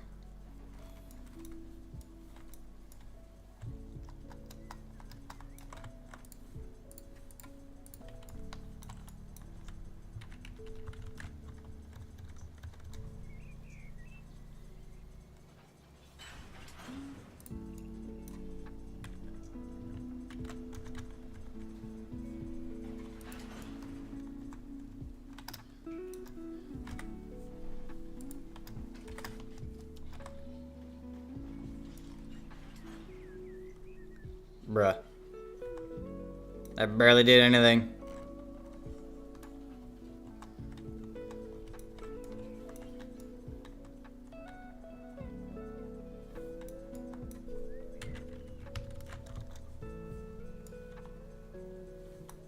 Is there room for that one SRS? Assuming you can get past those cars.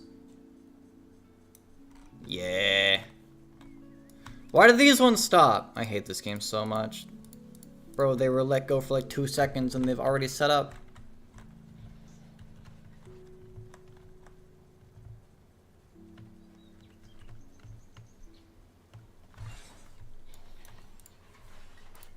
Fuck you. Fuck you. Fuck you. You're gonna set up your brakes? Well, I'm bleeding the brakes off. So now you can't set up your brakes. What are you gonna do about it?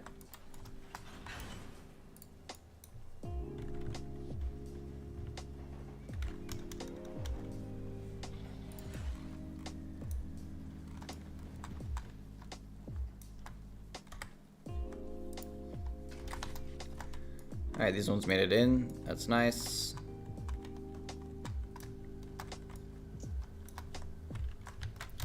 Look at that, we are almost done.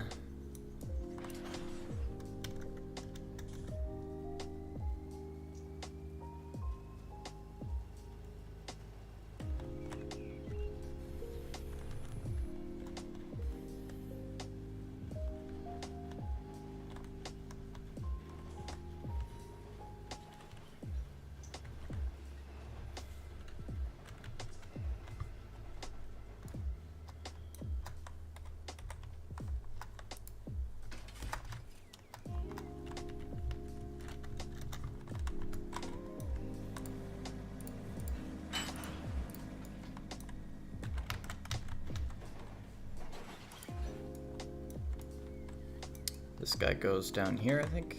Yeah.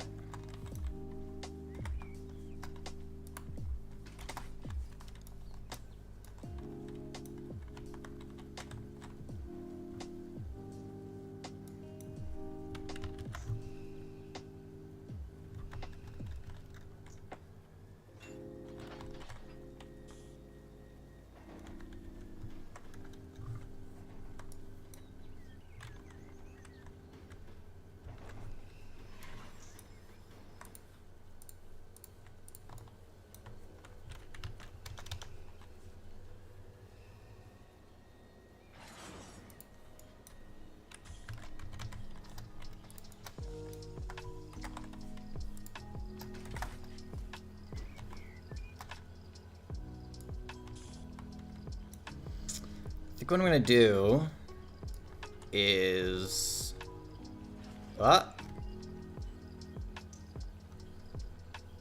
game's having a bit of a stroke. This car is stopping. I'm gonna hurt it if it does. I can see you setting up, bitch. Yeah, you better keep going. What I'm gonna do is add this car to there, and then I'm gonna run around and start swinging it from the other end there. Ooh, barely just got past that.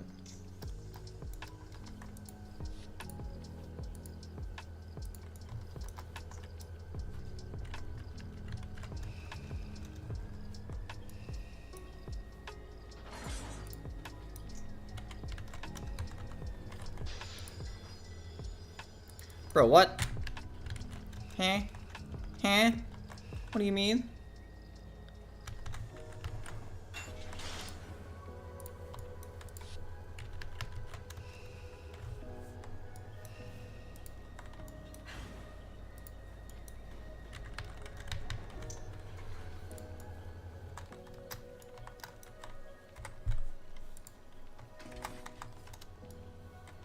All right.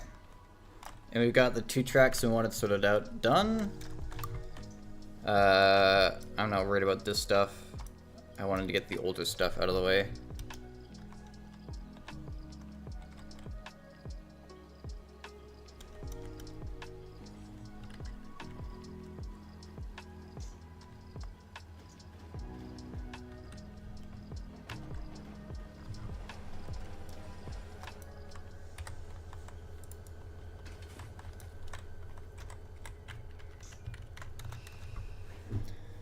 Okay. We'll start with the west lead. That's what that track is. Start with the west lead and figure it out from there.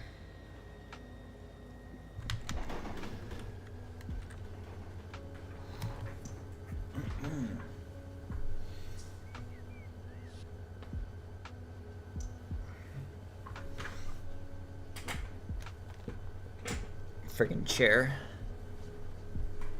I need a new chair so bad. Holy. Holy.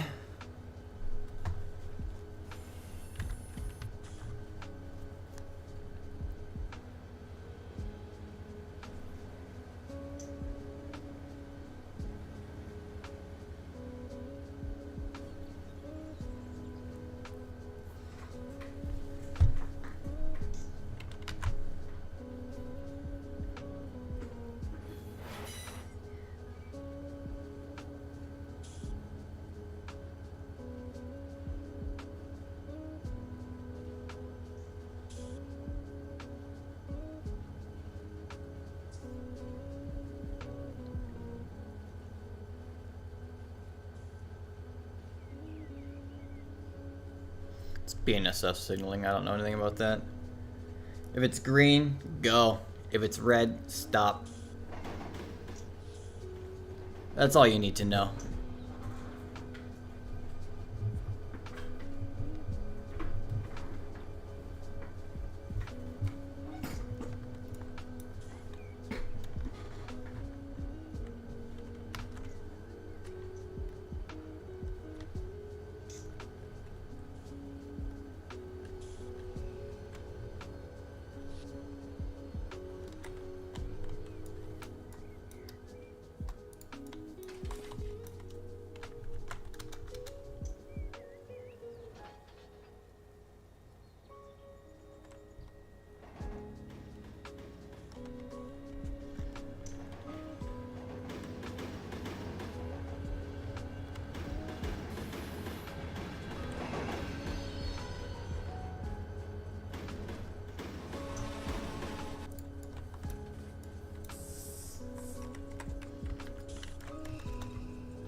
I just used the air brake cheat to reset all the hoses on these cars. I don't feel like going through them manually. Because we bottled the angle cocks between every cut we made, every kick we did. We would have to go through normally and redo all of them, rebuckle the hoses and open the angle cocks. Like this one here. And this one here. I have my F7 cheat set up just so it just does the hoses and angle cocks, and then I can cut it in and charge it myself.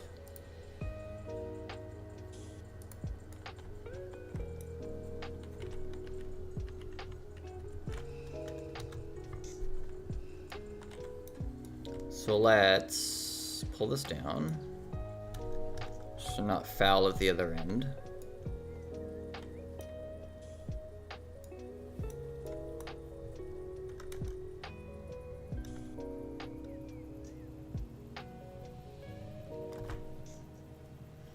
I want to see if the hoses still pull apart going around that curve with just the cars like this, these big ones. If it still does it, then splitting them by themselves is pointless. Because the hoses will just pull apart anyway.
Actually, I'm going to, where is it? I'm going to close it up here. So if the hoses do pull apart, I don't have to recharge the train again.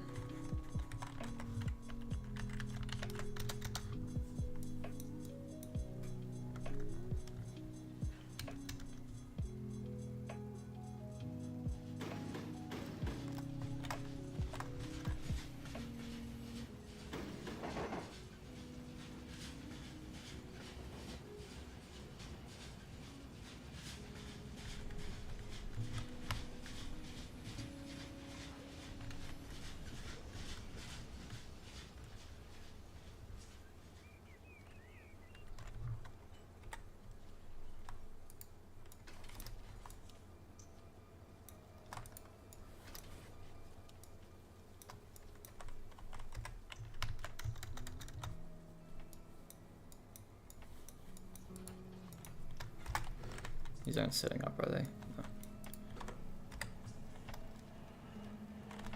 Get on. Here we go.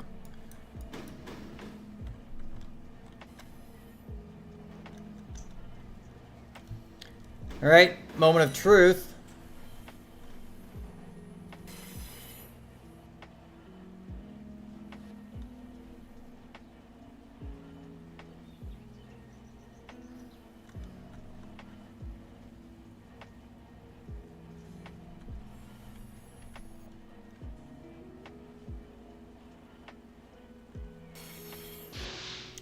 Bruh.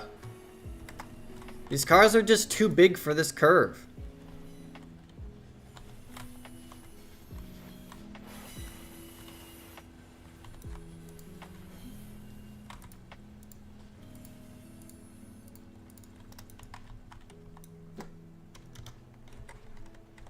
feel like these aren't really supposed to go down here, to be honest with you.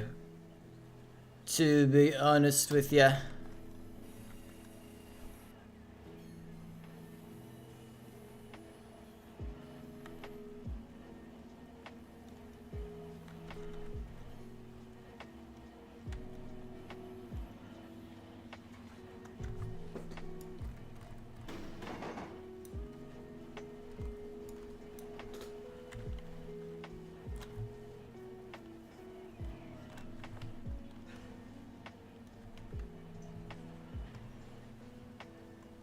Stop!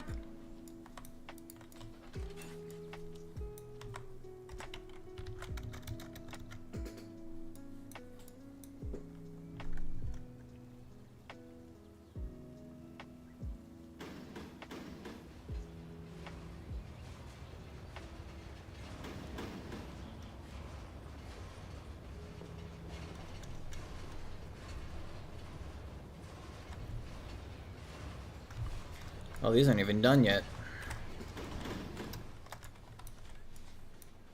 Neither of those.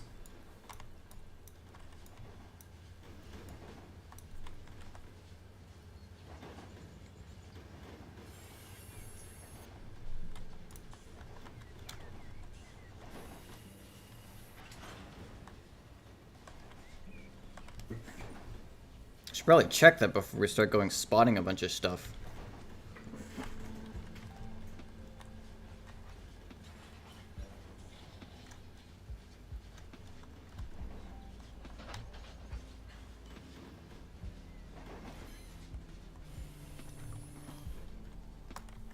Alright, now to see if 3 of these actually fit on this platform or not.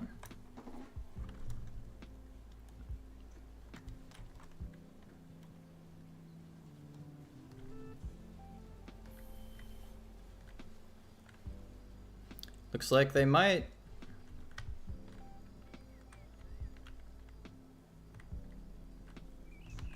Nice.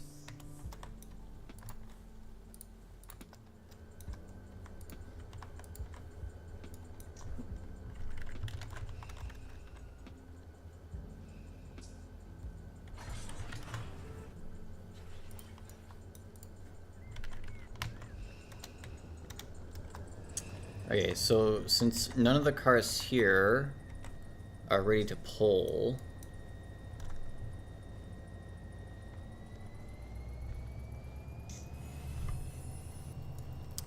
I guess there's not much sense in coming out here other than, well, we could fit some cars over there, so we can do that.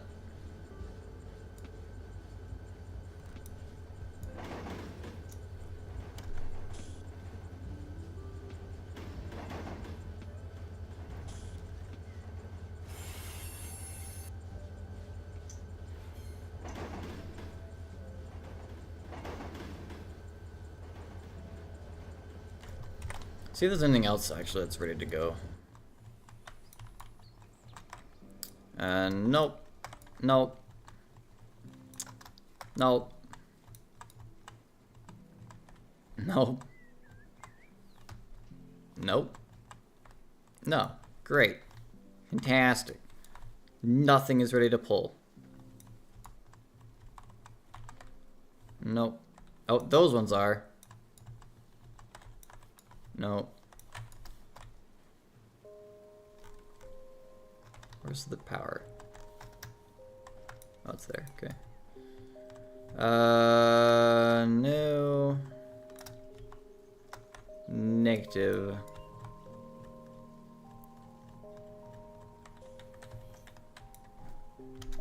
Okay. So there's actually very little that is ready to be pulled / spotted, so maybe we won't do that today. At the very least, we can sort these tracks further. I think we'll spot the wet industry. But otherwise, we might just be sorting these tracks so that they're easier to spot next time we come out here.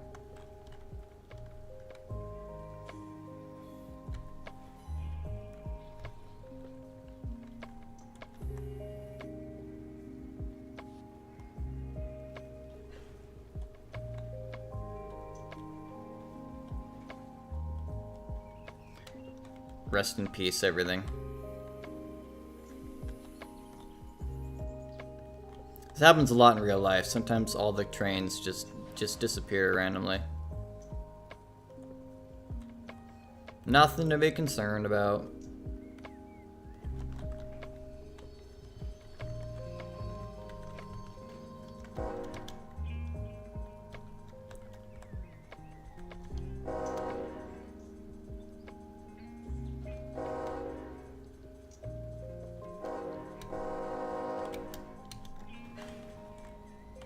This crossing does not go down until you're literally on it.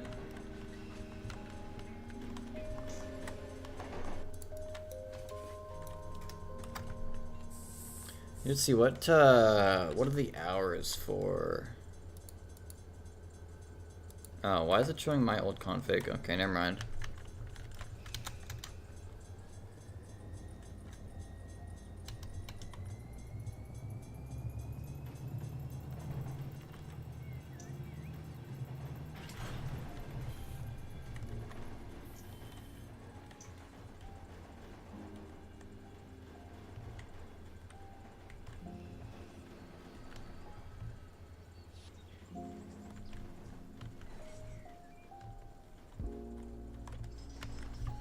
Okay.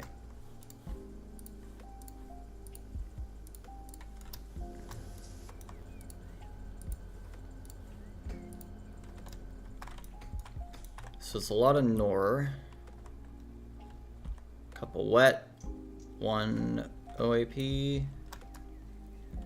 2 OAP. So the OAP and Nor we're gonna leave in this track. We'll pull out the, what do we got for what? 1, 2, 3, 4. 4 wet cars. They should be able to fit reasonably in these 2 tracks.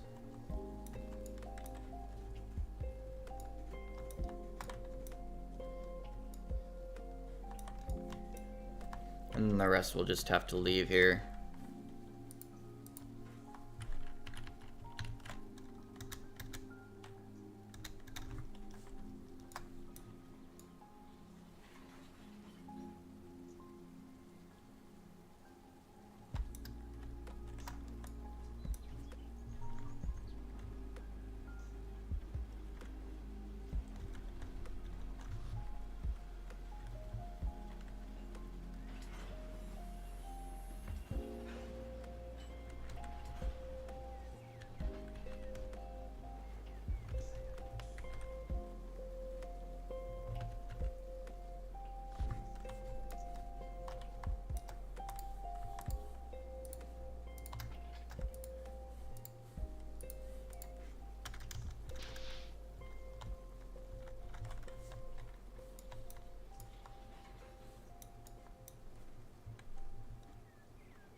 Oh, it did not go as far as I thought it would. Yeah, it's clear enough.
Oops, did not pull the pin in time for that one.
I've noticed this weird bug with Run 8.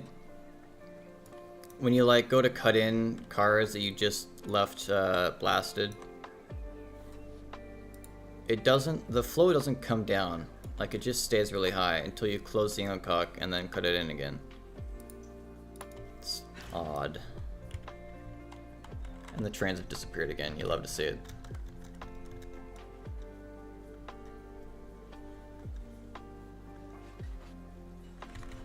I'm going the wrong way.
Surely if I kick it hard enough, it'll go all the way.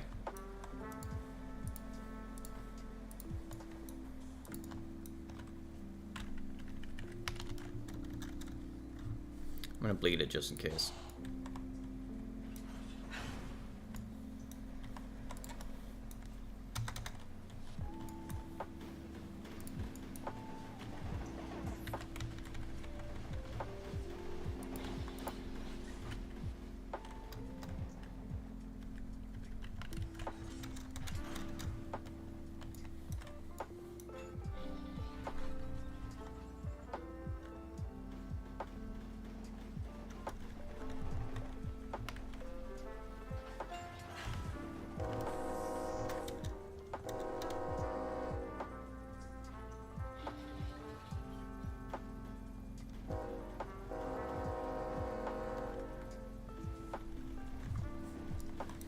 crossing is so annoying.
Bro, they only ever go like 5 feet when you kick them and let them blast. What the heck?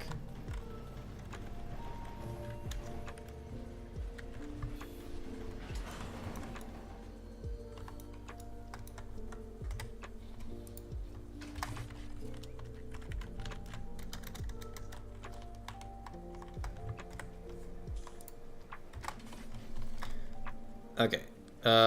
So we're leaving Nor and those OAPs behind. We'll spot the wets. Don't know if there's much else we can do besides just sorting these until later.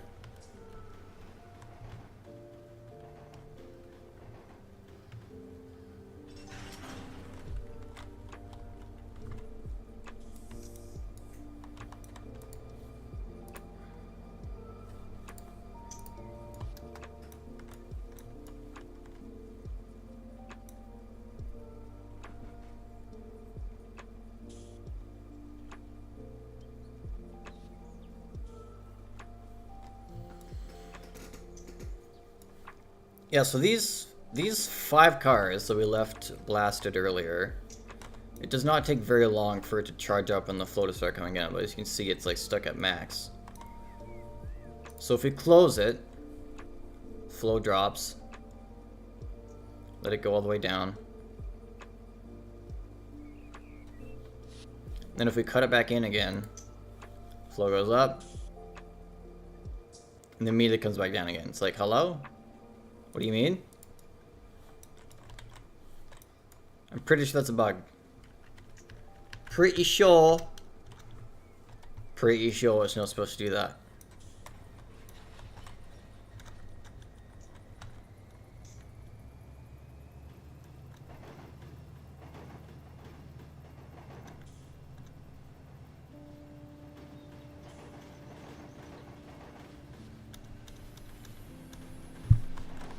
Am I on that crossing? I'm not. I will be though.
Wrong way. I forgot my locomotives are backwards.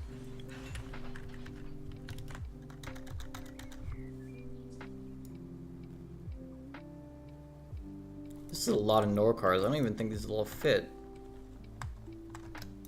What do we have here? 1, 2, 3, 4, 5, 6? 9 maybe? 1, 2, 3, 4, 5, 6, 7, 8. Oh yeah, it'll fit.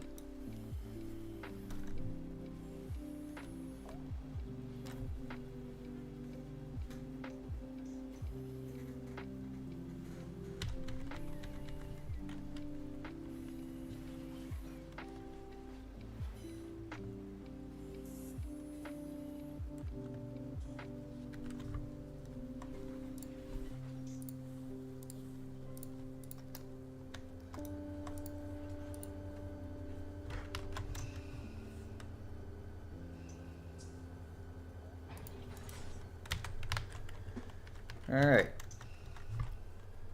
Now we can go spot the wet industry.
Jake says he has another 6,000 feet for me.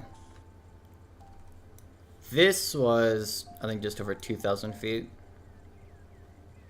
So, if that comes in, there's nothing. There's no universe. Why is the flow not coming down? Why are you being weird? Come on, game.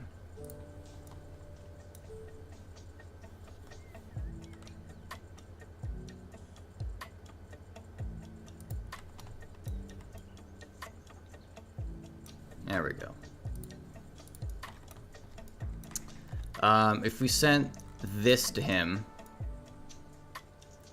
and then maybe we clean up over here a little bit. Like I can put these into this track, and these into this track, and then that would be 3 clear tracks. So that train could come in, but I would have to send out that other transfer first, and he didn't seem too keen on getting it, so.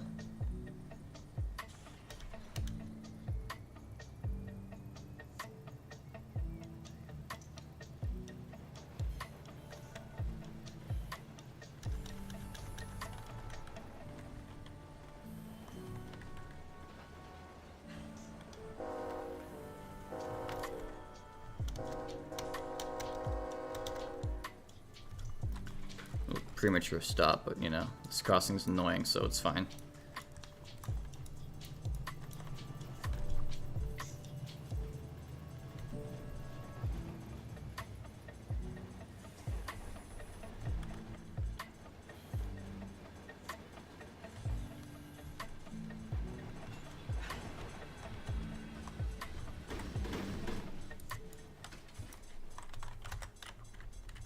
And away we go.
Yeah, it sounds like steel on steel with those brake shoes. When's the last time they were replaced?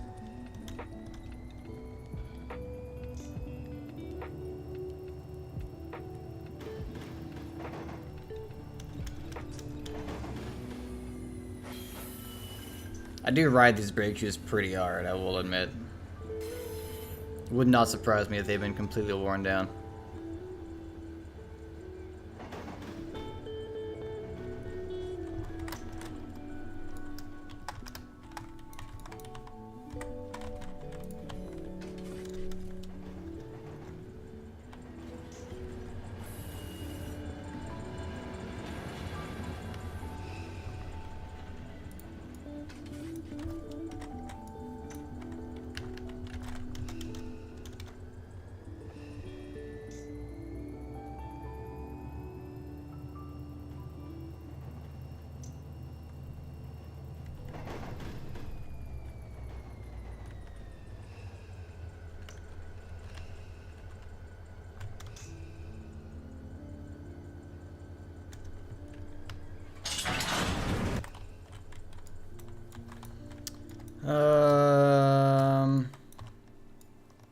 I think I can fit 2 on that platform.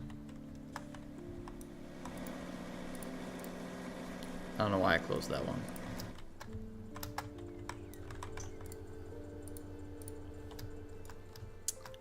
This isn't a requirement in Run 8. If I pull up the industry tags, never mind, the industry tags aren't working.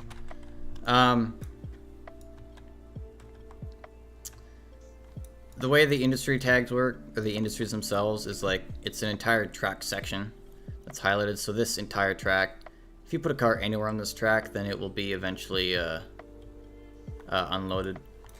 I like to go a little above and beyond, you know, a little more realistic, and try to spot things up to platforms if there are any.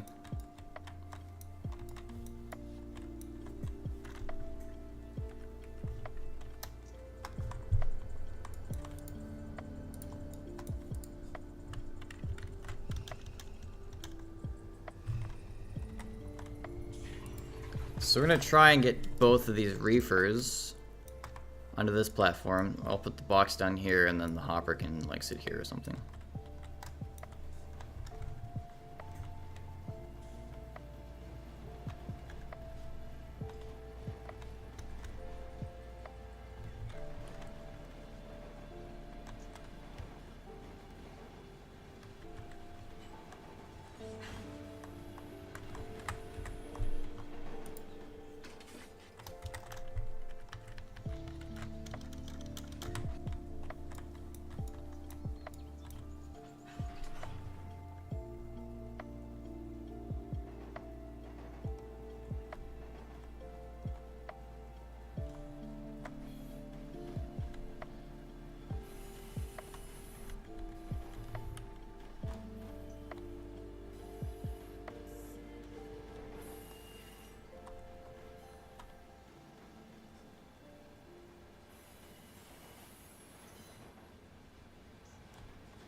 Let's see if we're even gonna be able to fit both of them. I feel like we could. They're kind of long.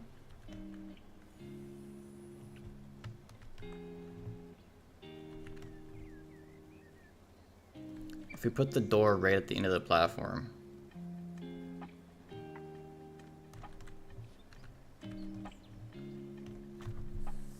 Yeah, I think that'll work.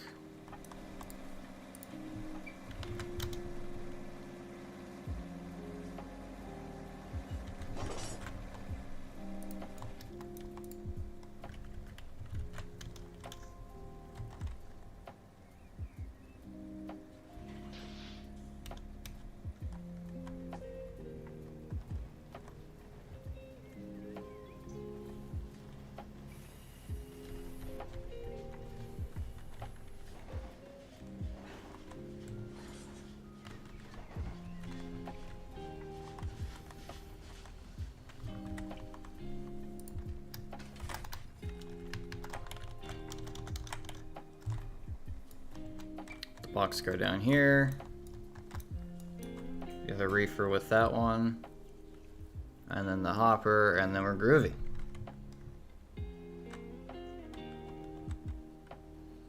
Look at me going the extra mile, huh?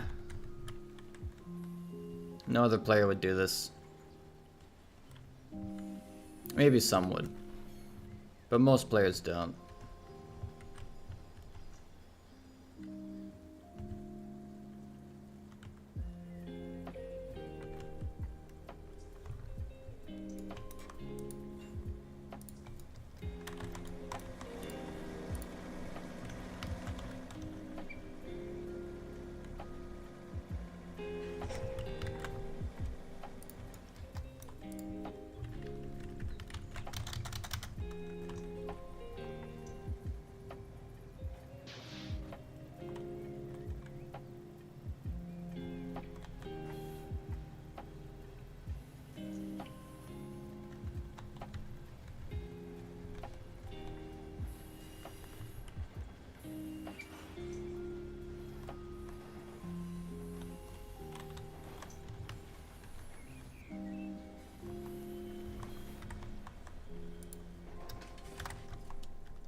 Moment of truth.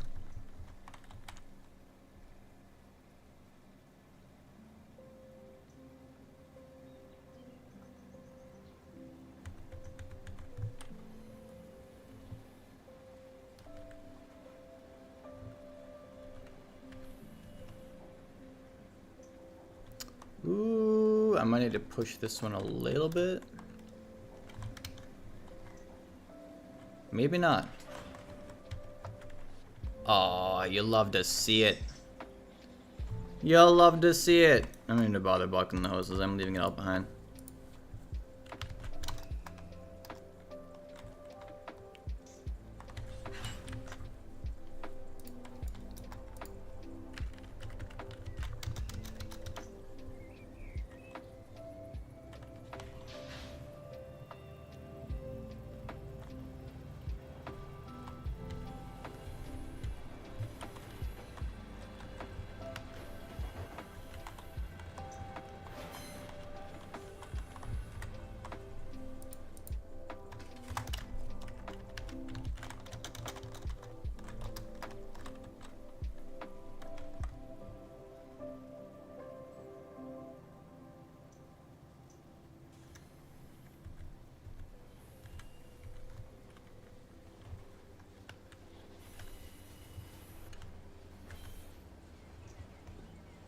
The hopper can just sit right there.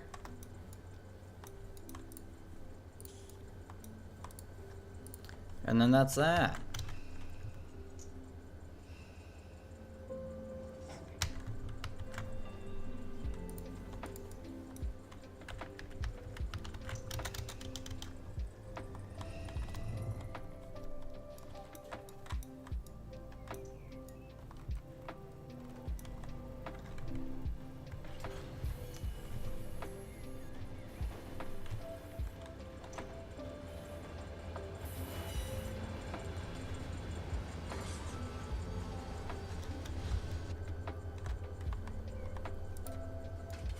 Oh, everything disappeared again. Just another day in Run 8. Trains disappearing, reappearing. I think Run 8 is just, you know, exists in a haunted realm of space between spaces. An alternate dimension where nothing makes sense. That's clearly what's going on here.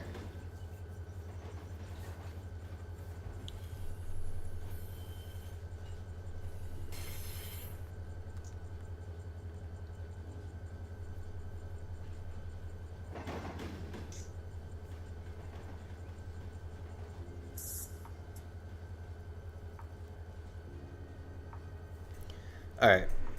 We've been playing this for almost 2 hours. I said I was going to do a bit of Skywars, so we'll go into some Skywars. Find a spot to park the power. I'm probably just still in the lead, to be honest.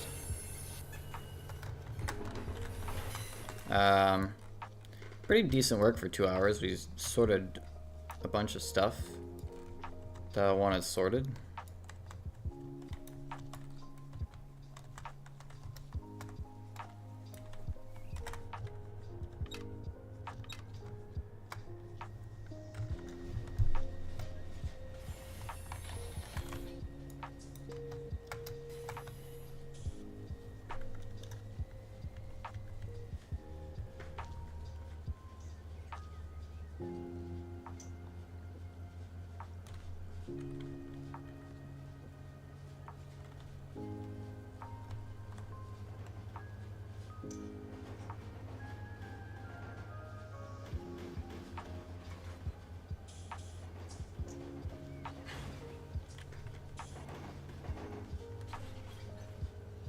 I'll just set the power right here. It's not in anyone's way.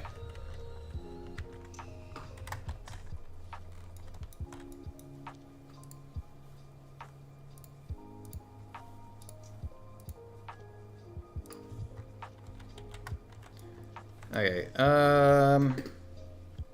yeah, I'll come back to this later. Or I don't know if I'll still be streaming. Right.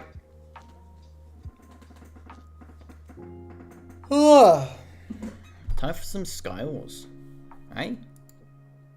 Let's get some Skywars up in here.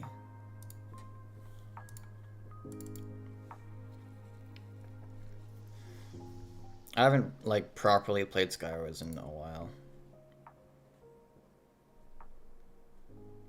Seems like the new year is a good time to do so, huh? Get back on the grind. Become the greatest player of all time.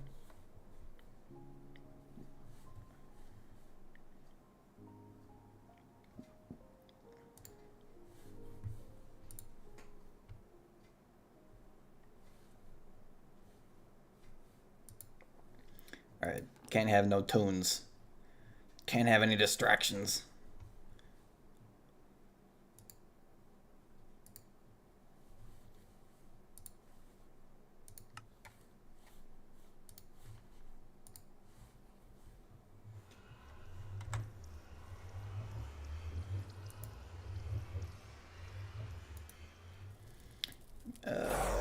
Oh my goodness, so many loud things.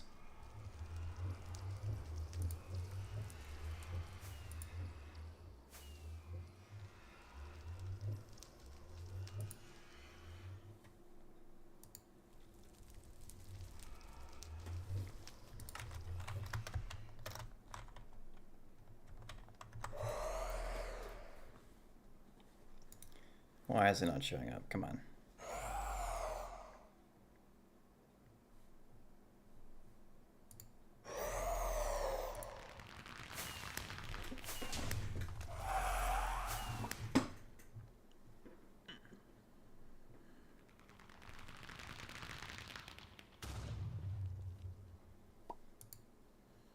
Why does Streamlabs do this?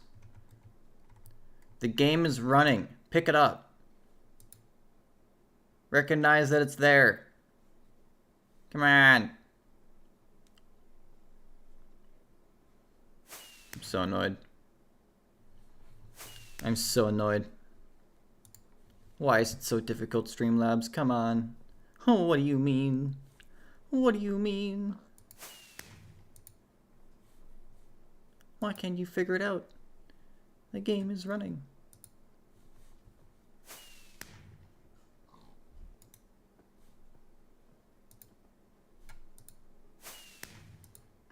Whatever. I'll just show my friggin' first, second, 8th screen. There we go.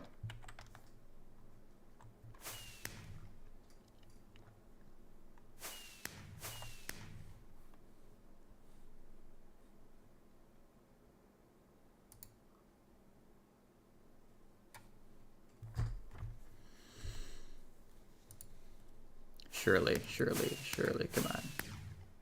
I believe in you. Nope.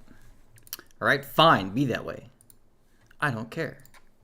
It doesn't matter to me. It makes no difference.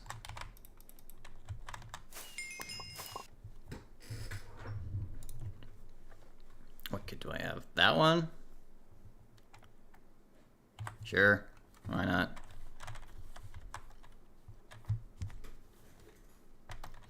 Alright. Prepare for me to be absolutely annihilated.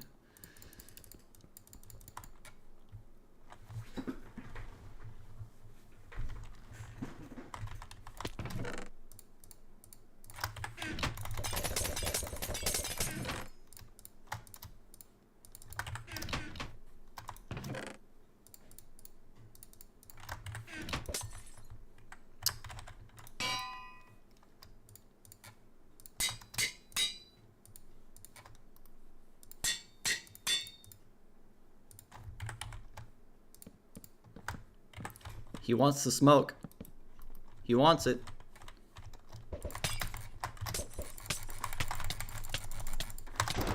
All right.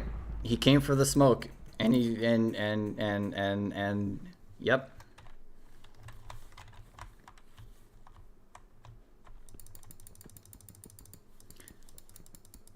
He gave the smoke. That's what that was. That was non-consensual smoke giving right there.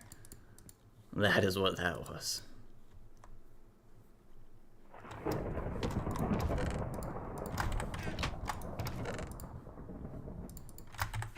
really should probably pick up the armor, actually. I was like, armor mid for casuals. But we're going to do it. Let's do the iron sword instead.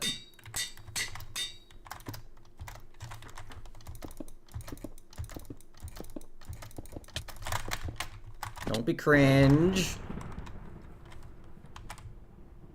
Don't be that guy. And he fell. That is another level of sad. Don't. Oh my god, I hate everybody who plays this game.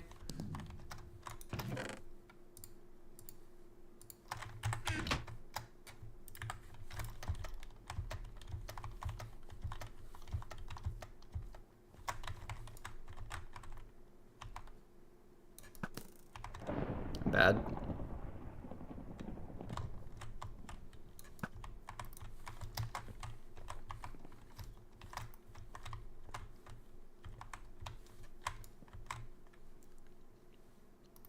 Must be F5ing like a nerd.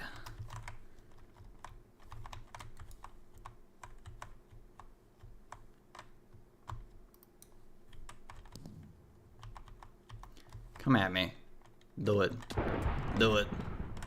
Fucking dare ya.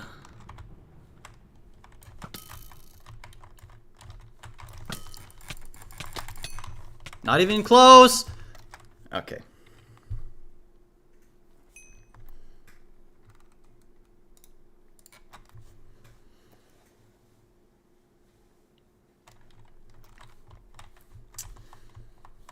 Alright, listen, 1 kill, that's an improvement. That is significantly better than 99% of my games.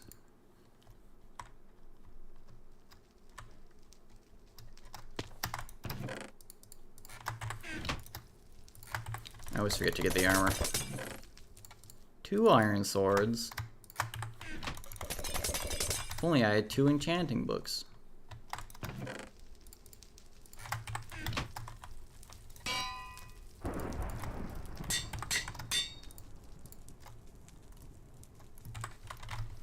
Alright, using the fishing rod, even though I suck with the fishing rod, we're not going to worry about it. I'm going to be just fine. Just groovy.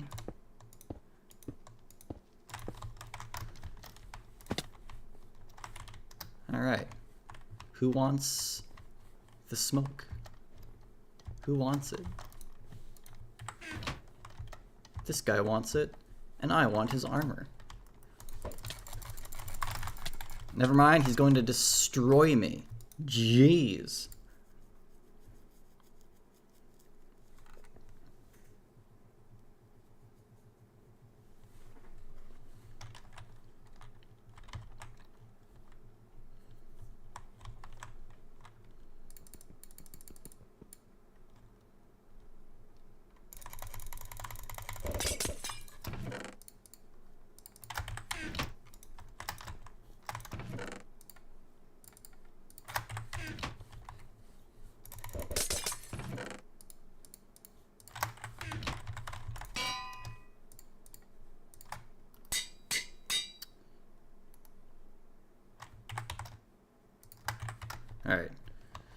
We have mediocre armor, which makes sense because it's a mediocre game mode. You're gonna be a nerd. I can already tell.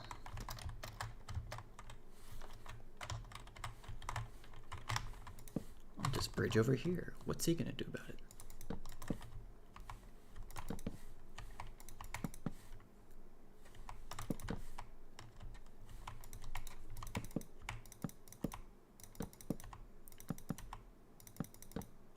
Nobody sees me?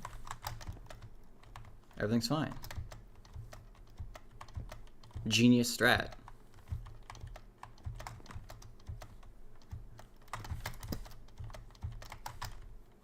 I don't trust that. I don't trust my ability to not fall into that.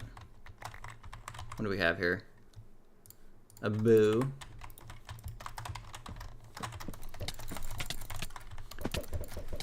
Ah! Close fight, close fight. If the sun wasn't in my eye, then I would have got that.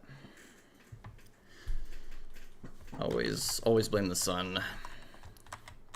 You know? Bloody sun. Getting in everyone's way.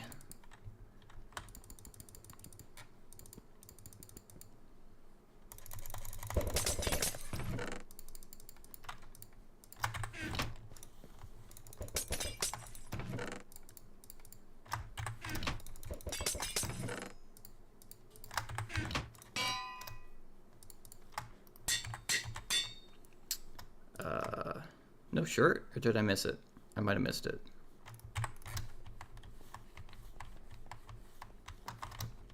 Oh well. Okay, speed bridge time! Greatest player in the game.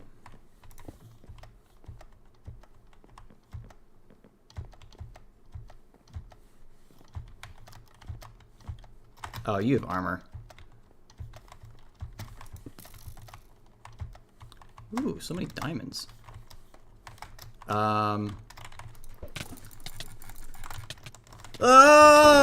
Someone else hit me. That's bullying. That's harassment.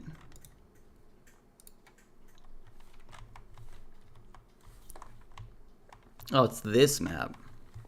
This map is so weird. This map is so weird. So many people just like drop straight to the middle. Which, I mean, to each their own, I guess.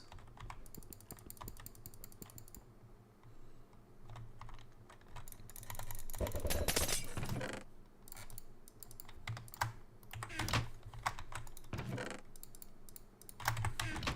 feel like this is actually a good map for people who like to bow spam.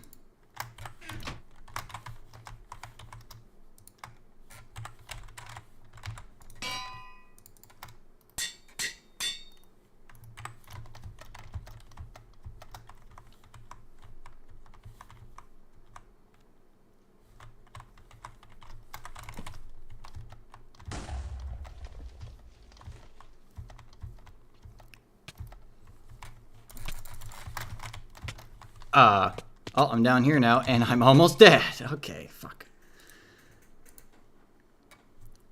I don't even know what happened there. Oh, I hate this map with an unending degree of despisement. The map is like a reverse donut. So, like, if someone wants to, they can just run away from you forever, and it is the worst. Whoever designed that map needs to be hung.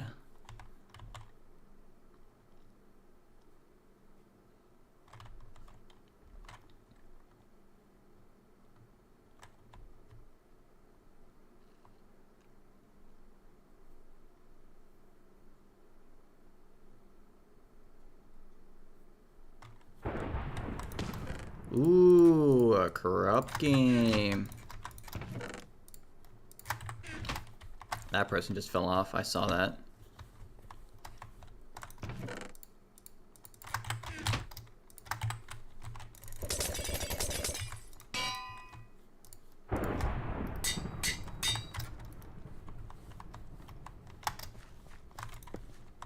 Oh, this map is also annoying because you try to go to the middle there and the people from both sides try to knock you off.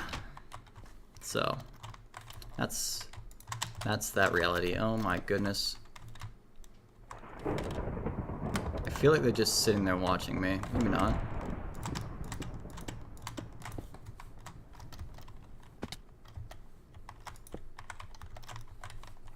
Oh, they're going over there. Interesting. Okay.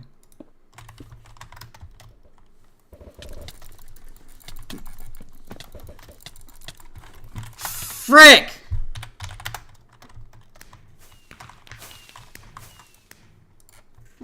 One of my New Year's resolutions is to stop swearing as much. Swear less, so I'm trying to do that. Which is funny, because this game makes me swear the most out of every game I've ever played in my history.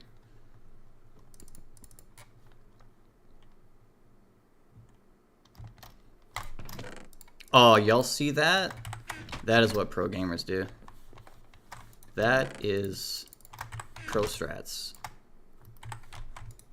Epic gamer move.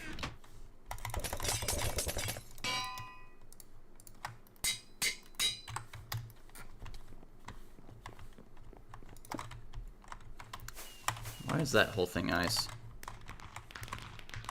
We're not gonna worry about it. You're the worst human being! Holy crap!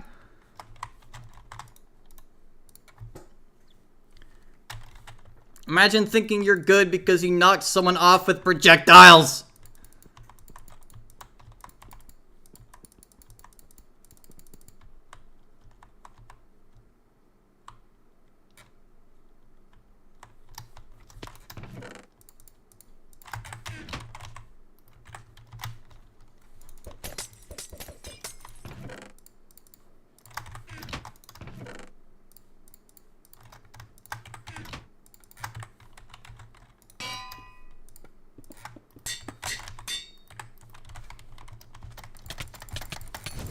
Not even close. Sit down. Get off my island. You thought? You thought incorrectly, that's what you thought. Out of here. You're not even close. Not even close, sir. We're not gonna talk about what just happened there. We're not gonna talk about it. Didn't happen. Did not happen. No siree. I don't even know what you're talking about.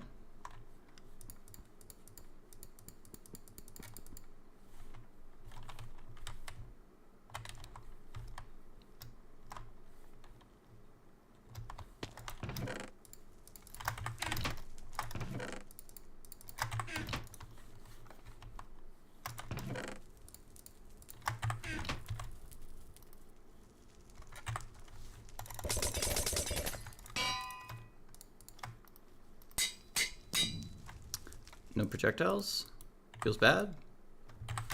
Unless I missed them. I probably did. Yeah.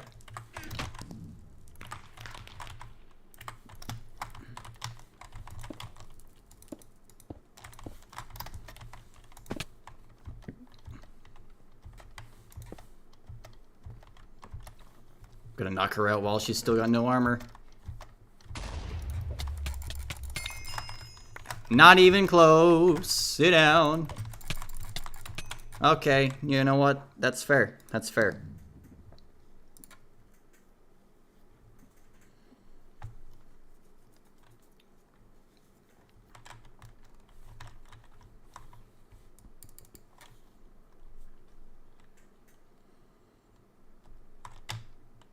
Breaker MC. I feel like I've fought that person before. Like a long time ago.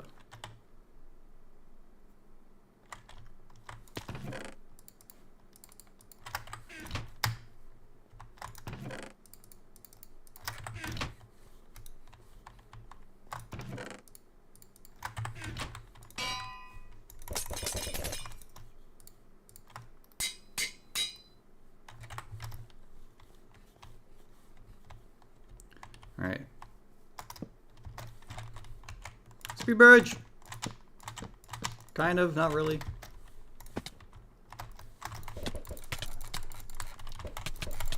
Whoa! Oh, that was close. That was close. I'll give it to you. I'll give it to you. Thank you for the armor, though. Much appreciated. Your donation to the cause will be remembered.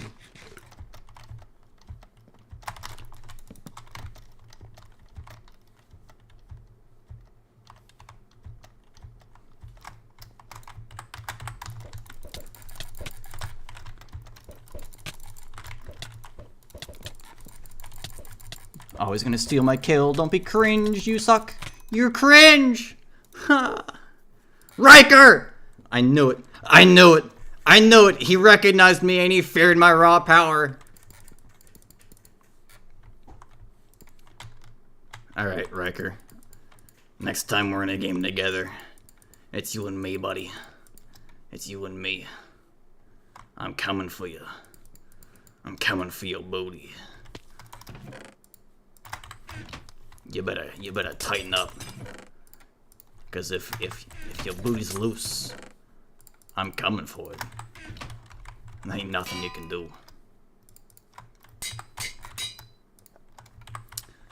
Where does this go? Oh, interesting. Okay, we're not gonna do that.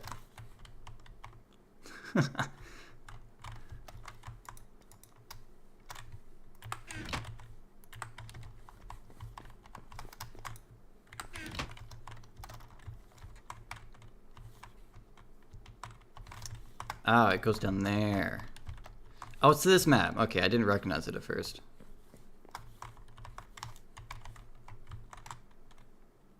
Okay, those nerds are fighting. That's when we take the opportunity to go up here and get away. And they will have no idea.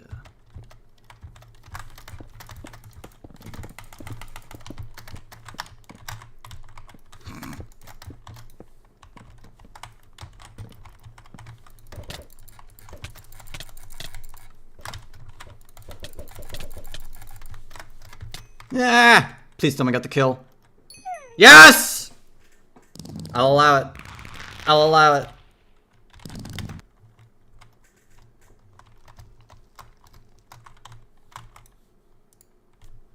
I don't even care that I lost. I killed that dude. It was being cringe. He was placing blocks like it was Fortnite and he thought he was all that. And I put him in the dirt! Sit down, boy. Respect your elders. Unless you're older than me, in which case... Go back to the retirement home, old man!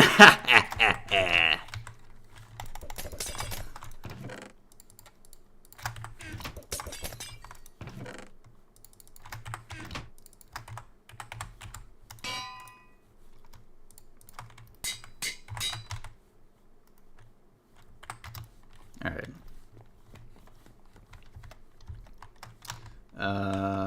I fear...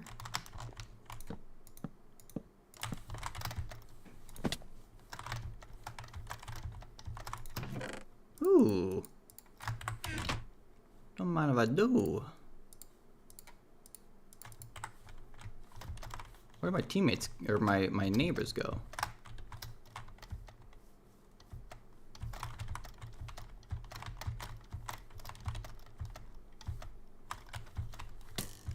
No, go away.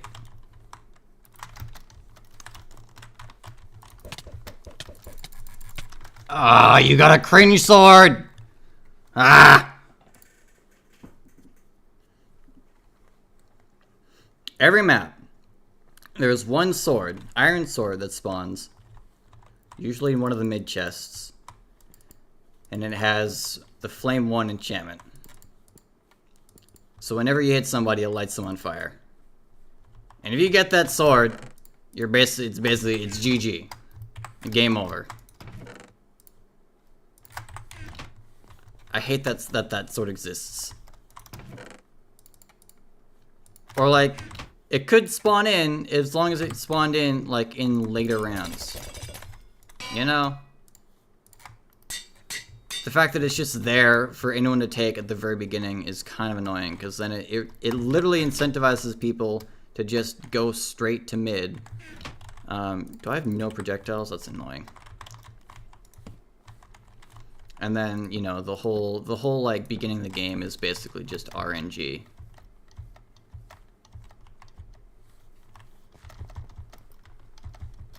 Oh, you probably... I have no projectiles, and you have strength. Yeah, the good gear being at the very start, in the middle, I'm not a fan. I've said this multiple times during Skywars streams. I don't like it.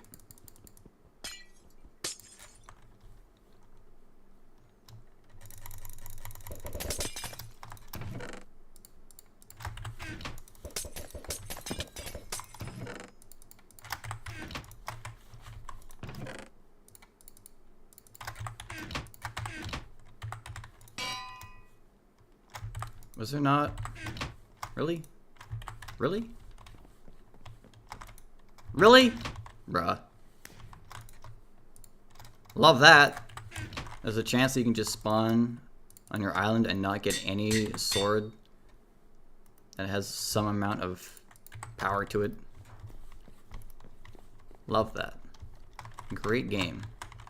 Great game we have here, guys.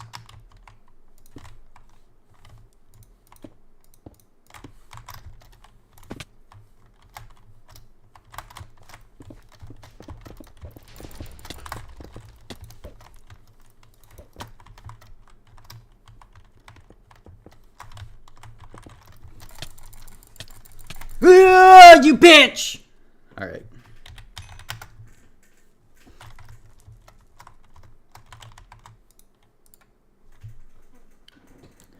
Some of these kids, all they know how to do is build. Go back to single player. Get out of my game.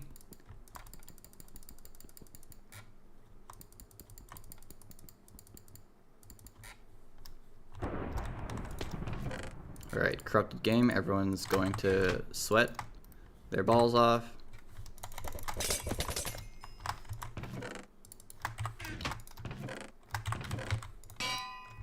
Oh.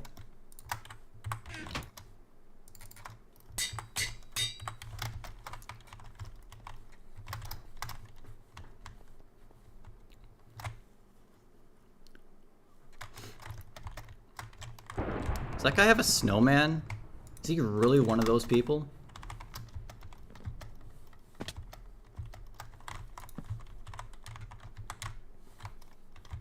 He is.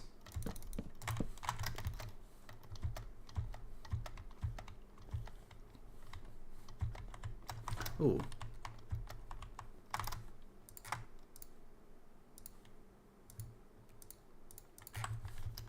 I don't know how I feel about that. Behind you. Behind you. Tried to warn you. Well, have fun.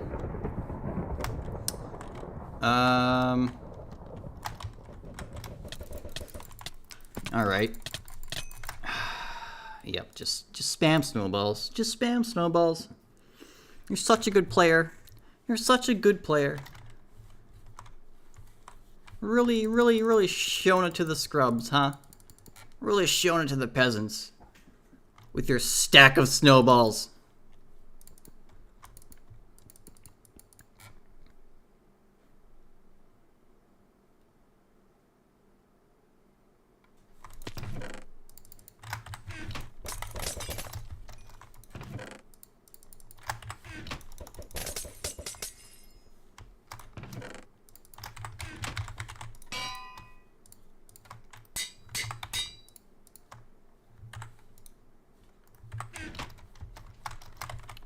Hello?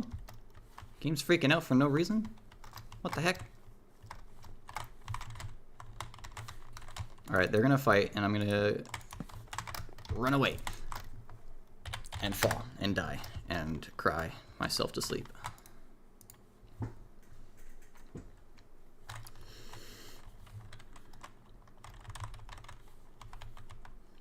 Also not a fan of these outer ring maps, to be honest.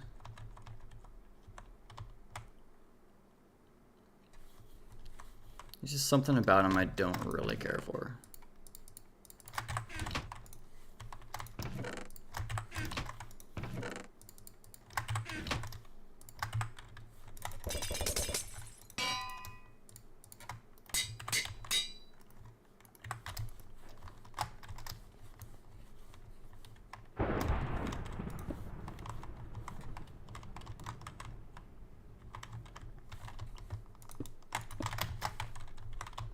Yeah, good luck with that.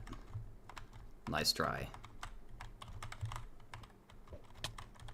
What do you gain from that, sir?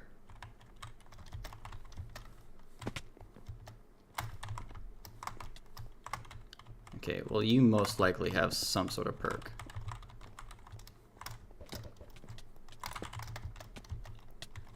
Okay, yeah, no. Yeah, no, I'm aware of your perks, sir. I play this game too sometimes. My armor is inadequate compared to yours. So, unfortunate. There's a 99.9% chance I lose this.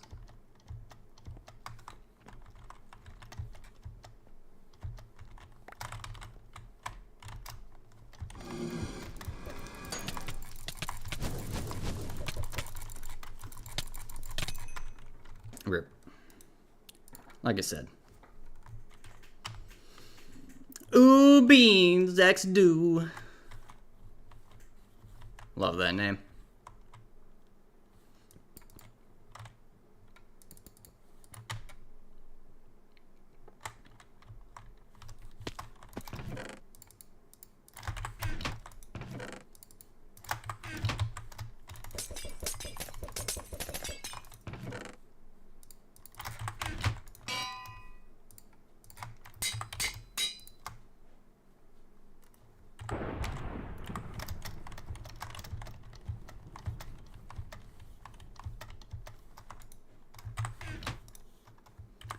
Alright, I like how his pants.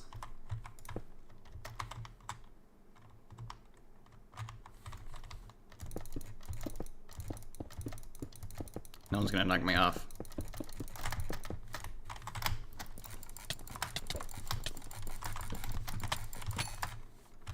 I don't know what happened there, but I won, so it's all that counts. Ooh.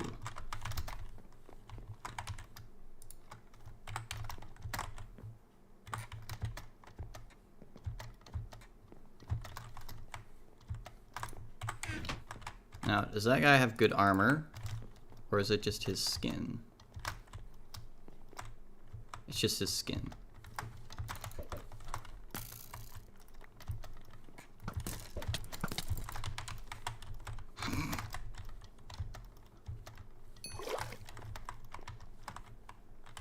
So do that. Oh, you're the last guy. If I lose this, I'm gonna cry.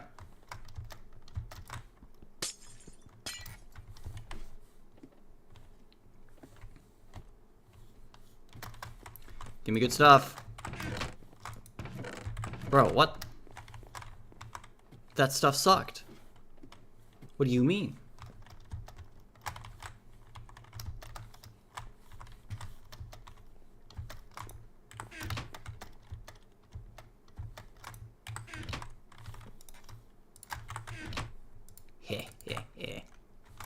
Get him, Blaze. Get him. Beat him up. Go forth. Go forth into battle. Destroy this man.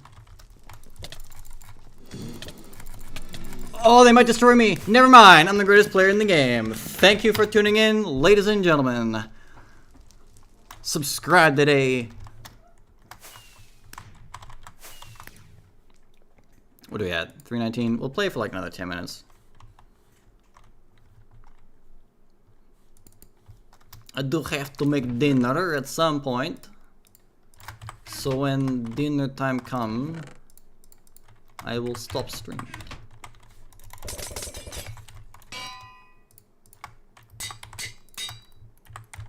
This map is an awkward one.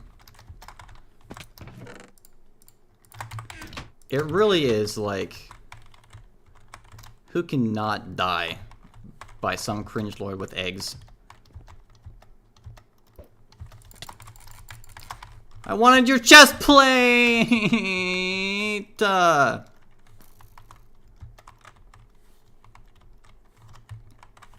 This is a great game for people who like to use, or this map. This map is great for people who like to use snowballs and bows.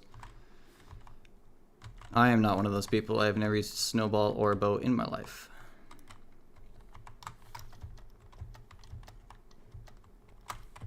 Hello.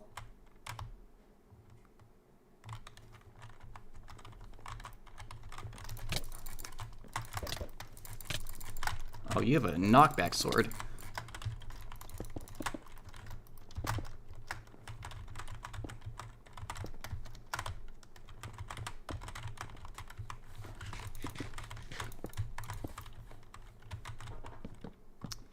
Right. Come at me, bro.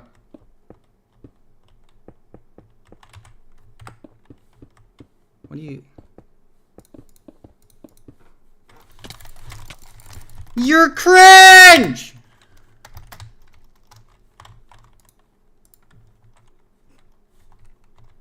Man had like a knockback 7,000 sword! And he called me garbage! Bro! Using a knockback sword on a map that has more space than blocks!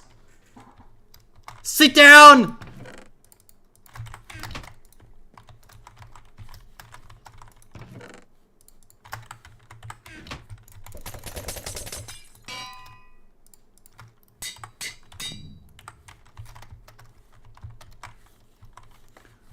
What even is this?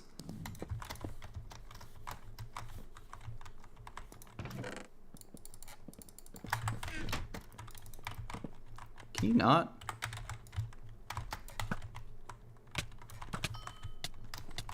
I swear to God. I'm going to hurt somebody!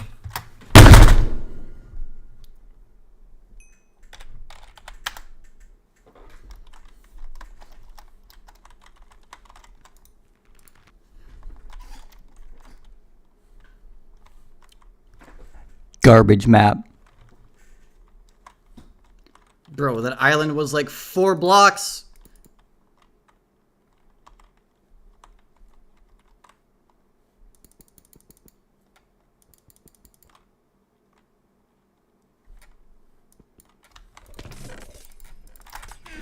Oh, somebody has the same kit as me.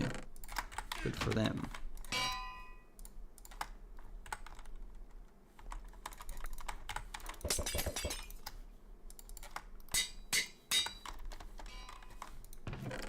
Oh, another person has the same kit as me.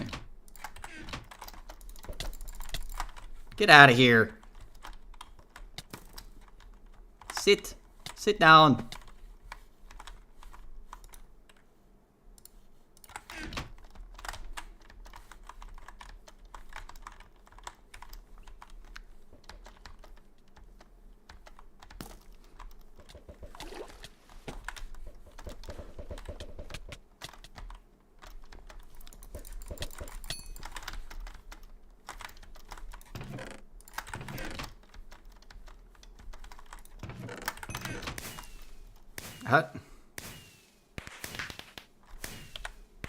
What?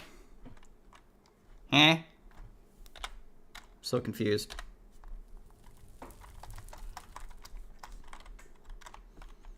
Oh, my coins! I should spend some of these. Grim Reaper. What are you about?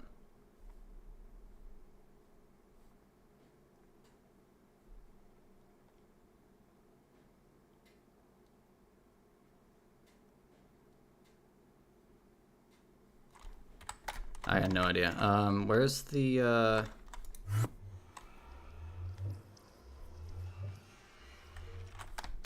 Oh, here he is. They've changed the lobby around.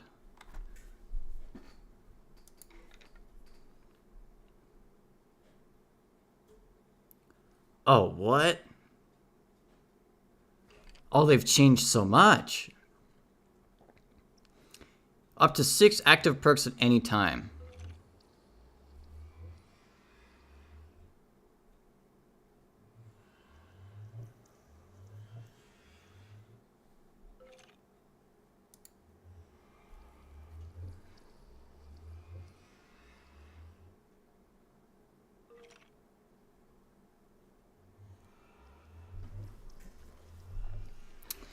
Interesting.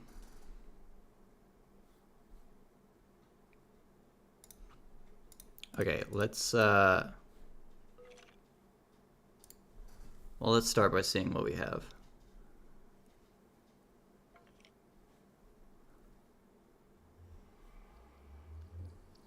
I assume these are all the ones I don't own yet, or fully own.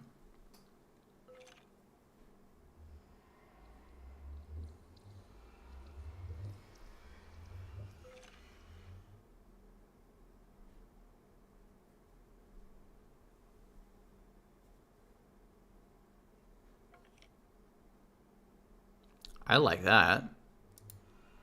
Can't get it though. I have to purchase these from the Angel's Descent. Interesting.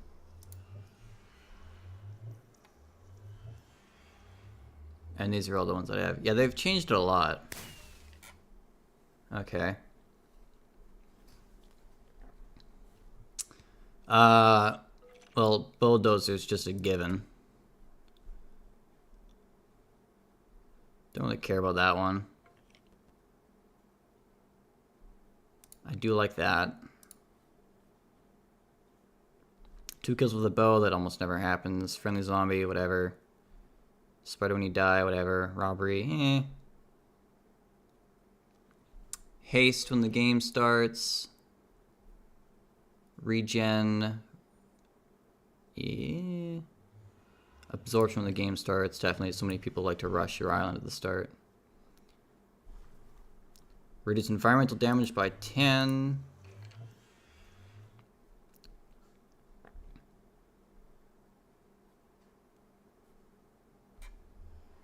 Meh. Meh. Do like that. That one's also nice. And full hunger saturation, not a huge concern. The resistance when the game starts as well. Bruh. Why did they change this?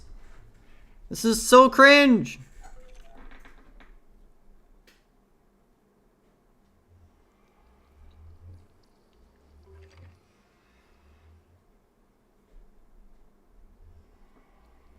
"20 seconds of absorption.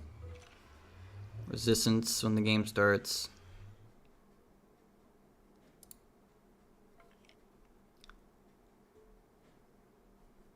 Enemy kill. Absorption.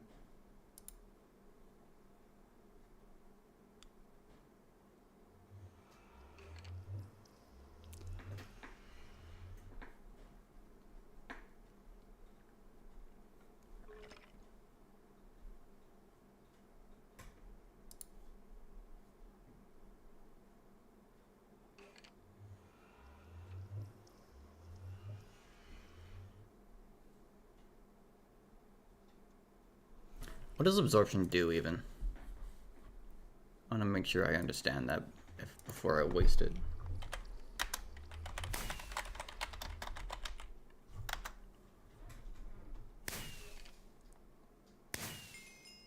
Okay, it's just more health. That seems reasonable.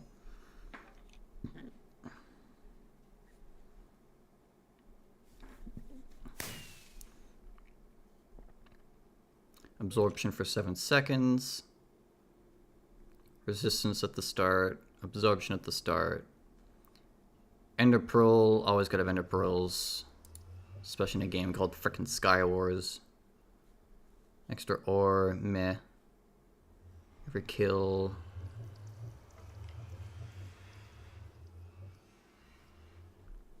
Meh.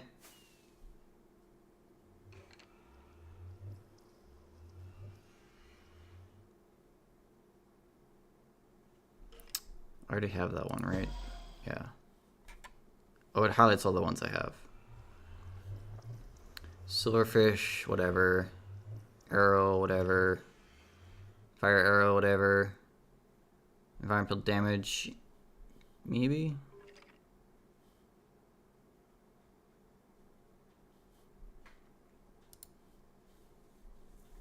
That one seems good to have.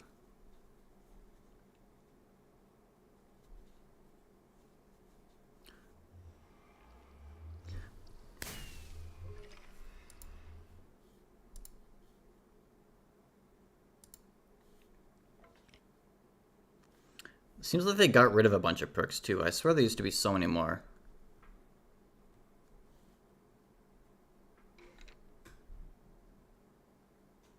I don't really care about this one. I don't even use an axe.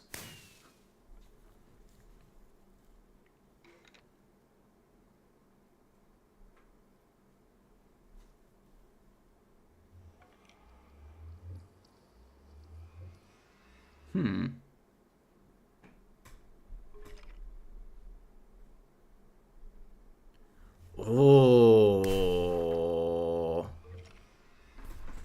Me likey that one.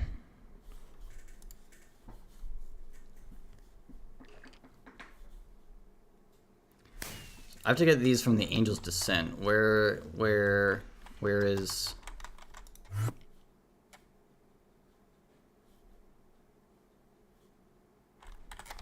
Where am I? What?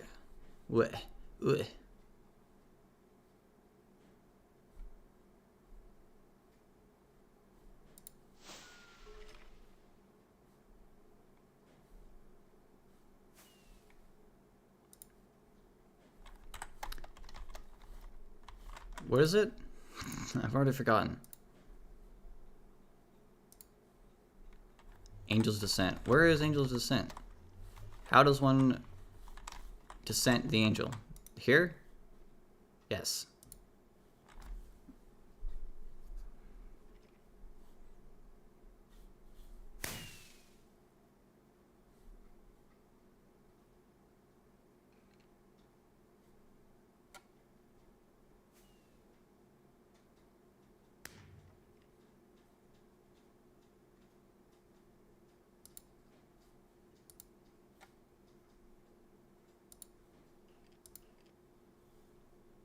What am I spending on this?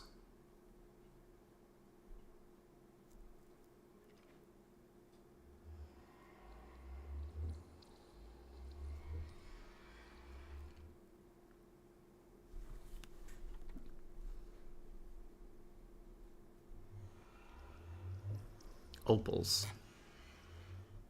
These cost opals.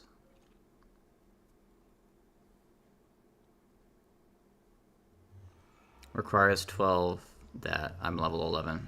Okay. Requires Grand Slam. What is any of these things?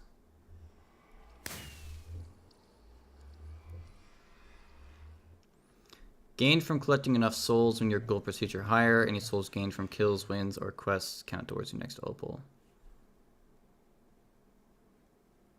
Okay.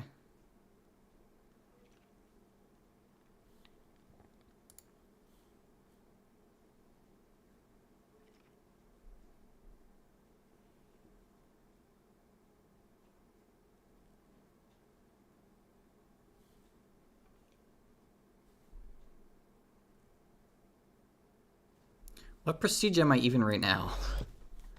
How do I look at any of this? They've changed so much, dude. Level progression.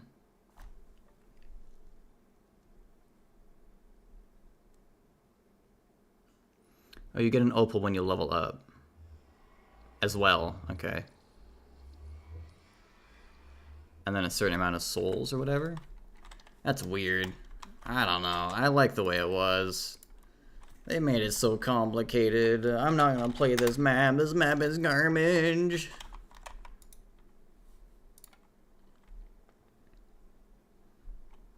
No! Bad map. Good map.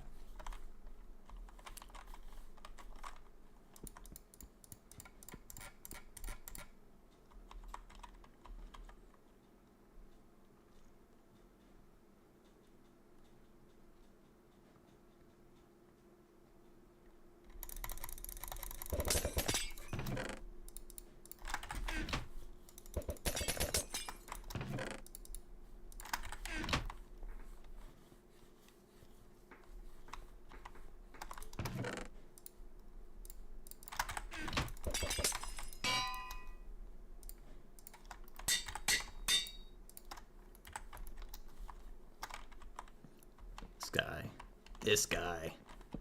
This dude. Look at this dude. I don't know what you're trying to accomplish there, sir.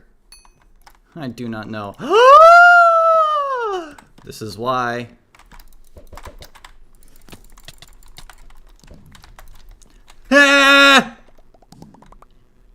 Okay, I was used to my pearl being in a different spot than it was.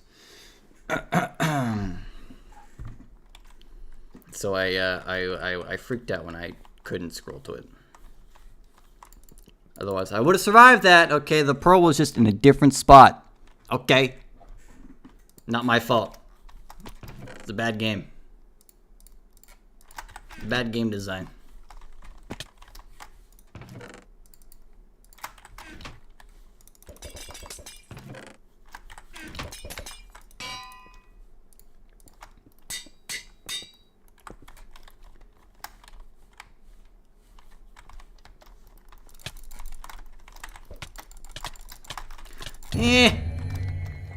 Sit down, boy. Sit down!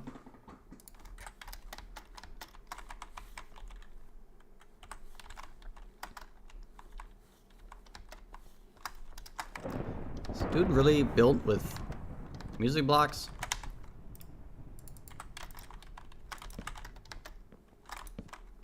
Okay. Don't have the health to deal with you. Yeah, fight him. Yeah, there you go. Ah!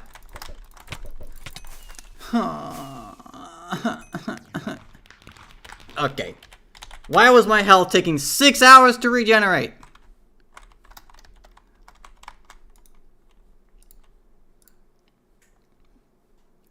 Why were these not on?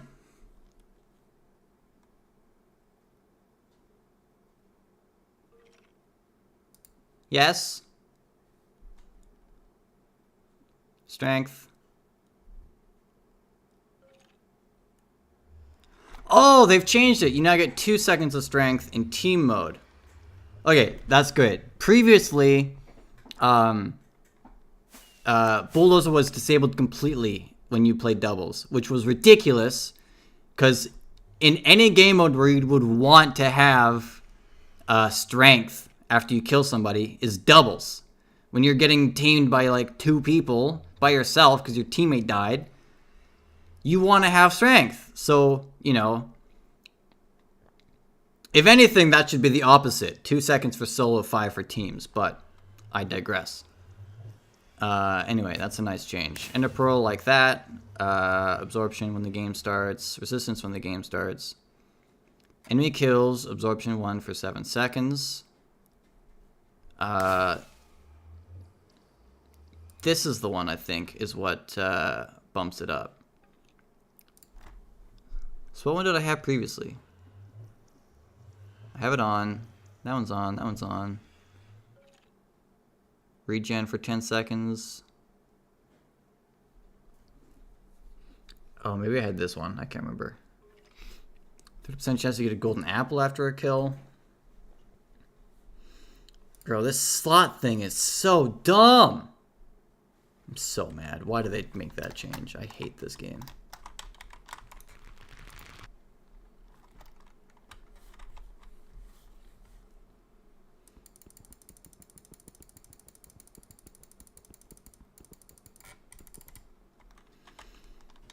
It's Riker! Alright, we have to destroy this man. We have to ruin his career.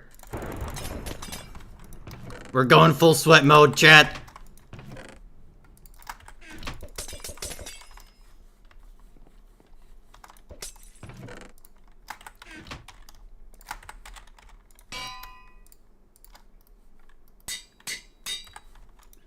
Riker is not allowed to believe that he is better than me. This is not a reality in which I wish to live.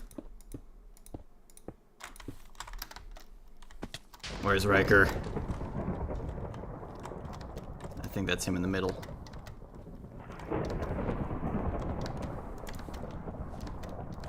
Someone chasing me?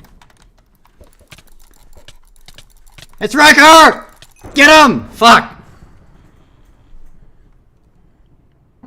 Damn it! I eat rice! Eat rice somewhere else! Get out of my game! I blame that guy. If it wasn't for him, we would have destroyed Riker. We would have destroyed him. He didn't stand a chance.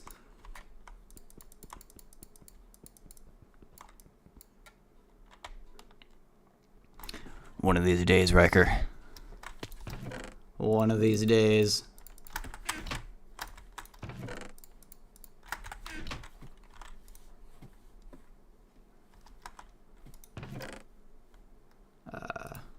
I don't even know I picked that up.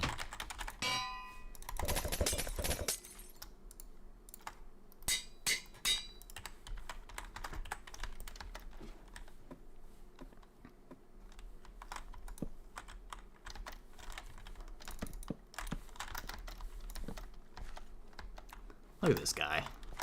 Look at this dude.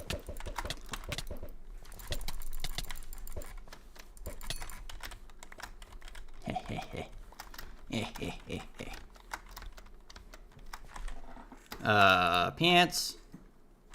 Nice. Gapple. Nice. Alright. Ooh, that's a gap.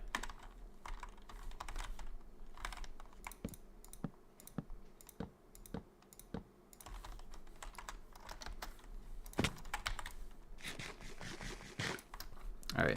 He is way better than armor than I do, so we are not going to fight him. Oh, he's up here. Great. Oh no, that guy's up here. He's gone. Okay. Those two can fight. We're just gonna chill.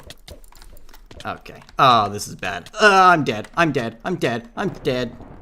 I eat rice! Again! This guy! This guy! Every time! Racist. Racist. Racist attack. It was racially motivated. This was a hate crime. It's because I'm Canadian. He's going out. He's going for me.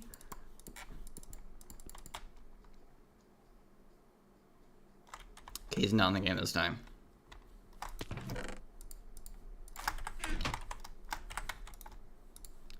I thought I always pick up the one armor piece I don't need and leave everything else.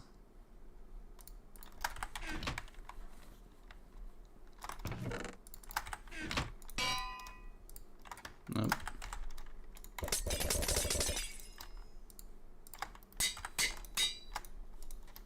Open it?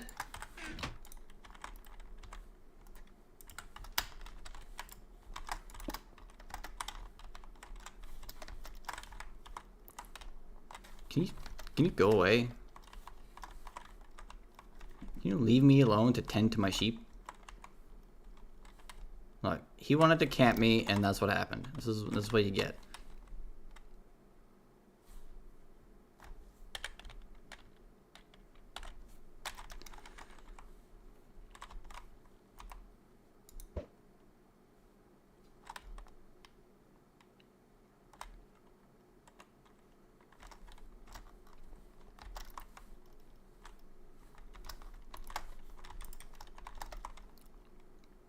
Is he gonna come for me? Does he have the balls? Does he have what it takes? He does. He might. What is lag? Holy shit. Hey, Pearl, you'd love to see it. This is why you don't come for me on my island. It's just not a smart decision. I will win every time. There's just no getting around it.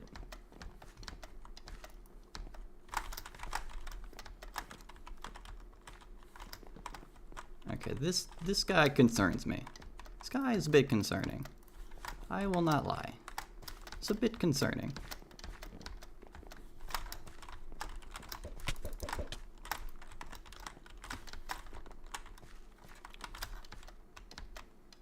Are you the last one alive? Oh, you are.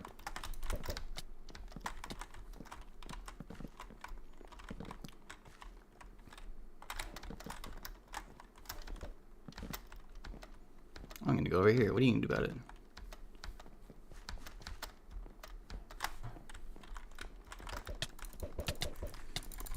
Oh my god.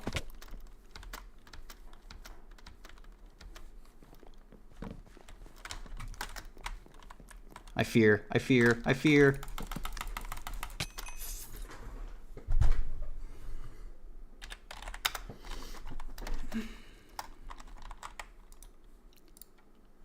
Racist.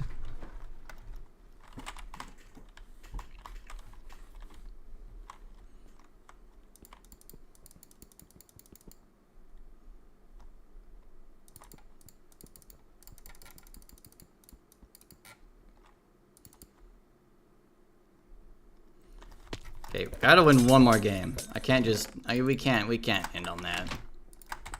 Embarrassing. I won't allow it. Not building to my island, are you?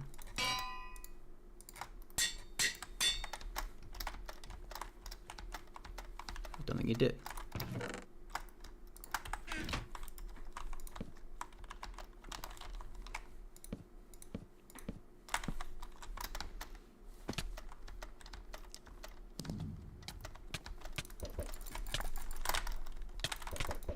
Oh, you definitely have strength. Oh! Ah, that was close. That was close.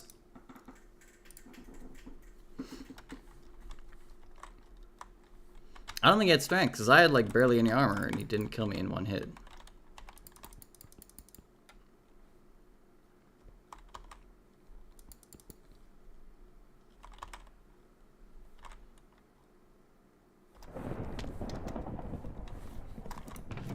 Ooh, a corrupted game? This is the one we win? Easy?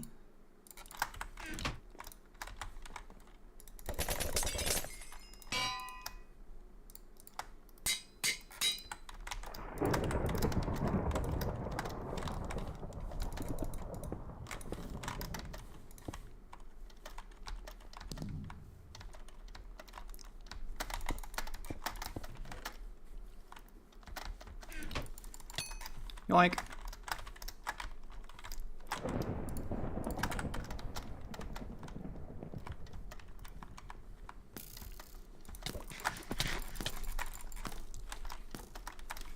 He's not dead? Okay, piss off.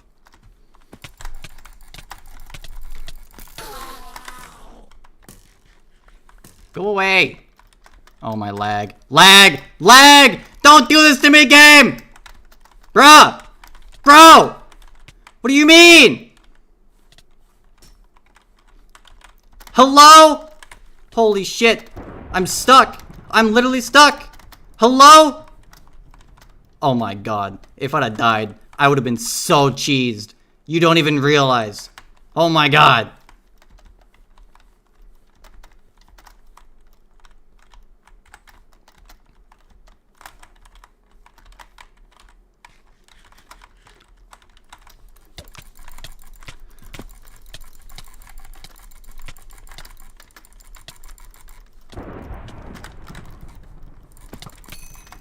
Let's go!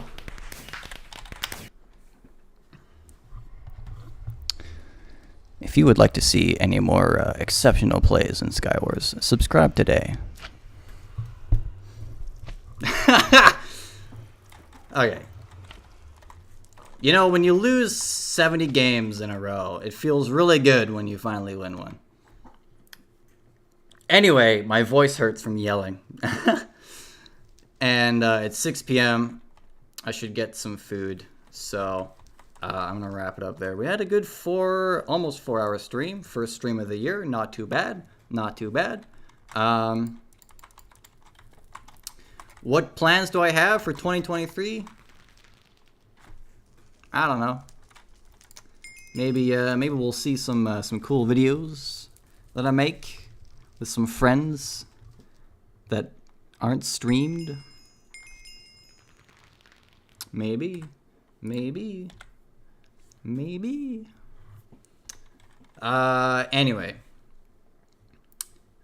Yeah, that's about it. It's pretty good. New year. Still don't know how to end these off. But it's fine. Anyway, yeah. Stay safe out there. The world's a crazy place. You demand more content. Well, lucky for you, sir. The entire VOD is saved on my YouTube channel, youtube.com/cjdipper1212. You can go check it out there. And there's also tons of other VODs and videos and stuff. And, of course, this isn't the last stream. Famous last words. Maybe it will be. I don't know. You have to subscribe to find out. All right, I'm going now. I gotta make food. Bye.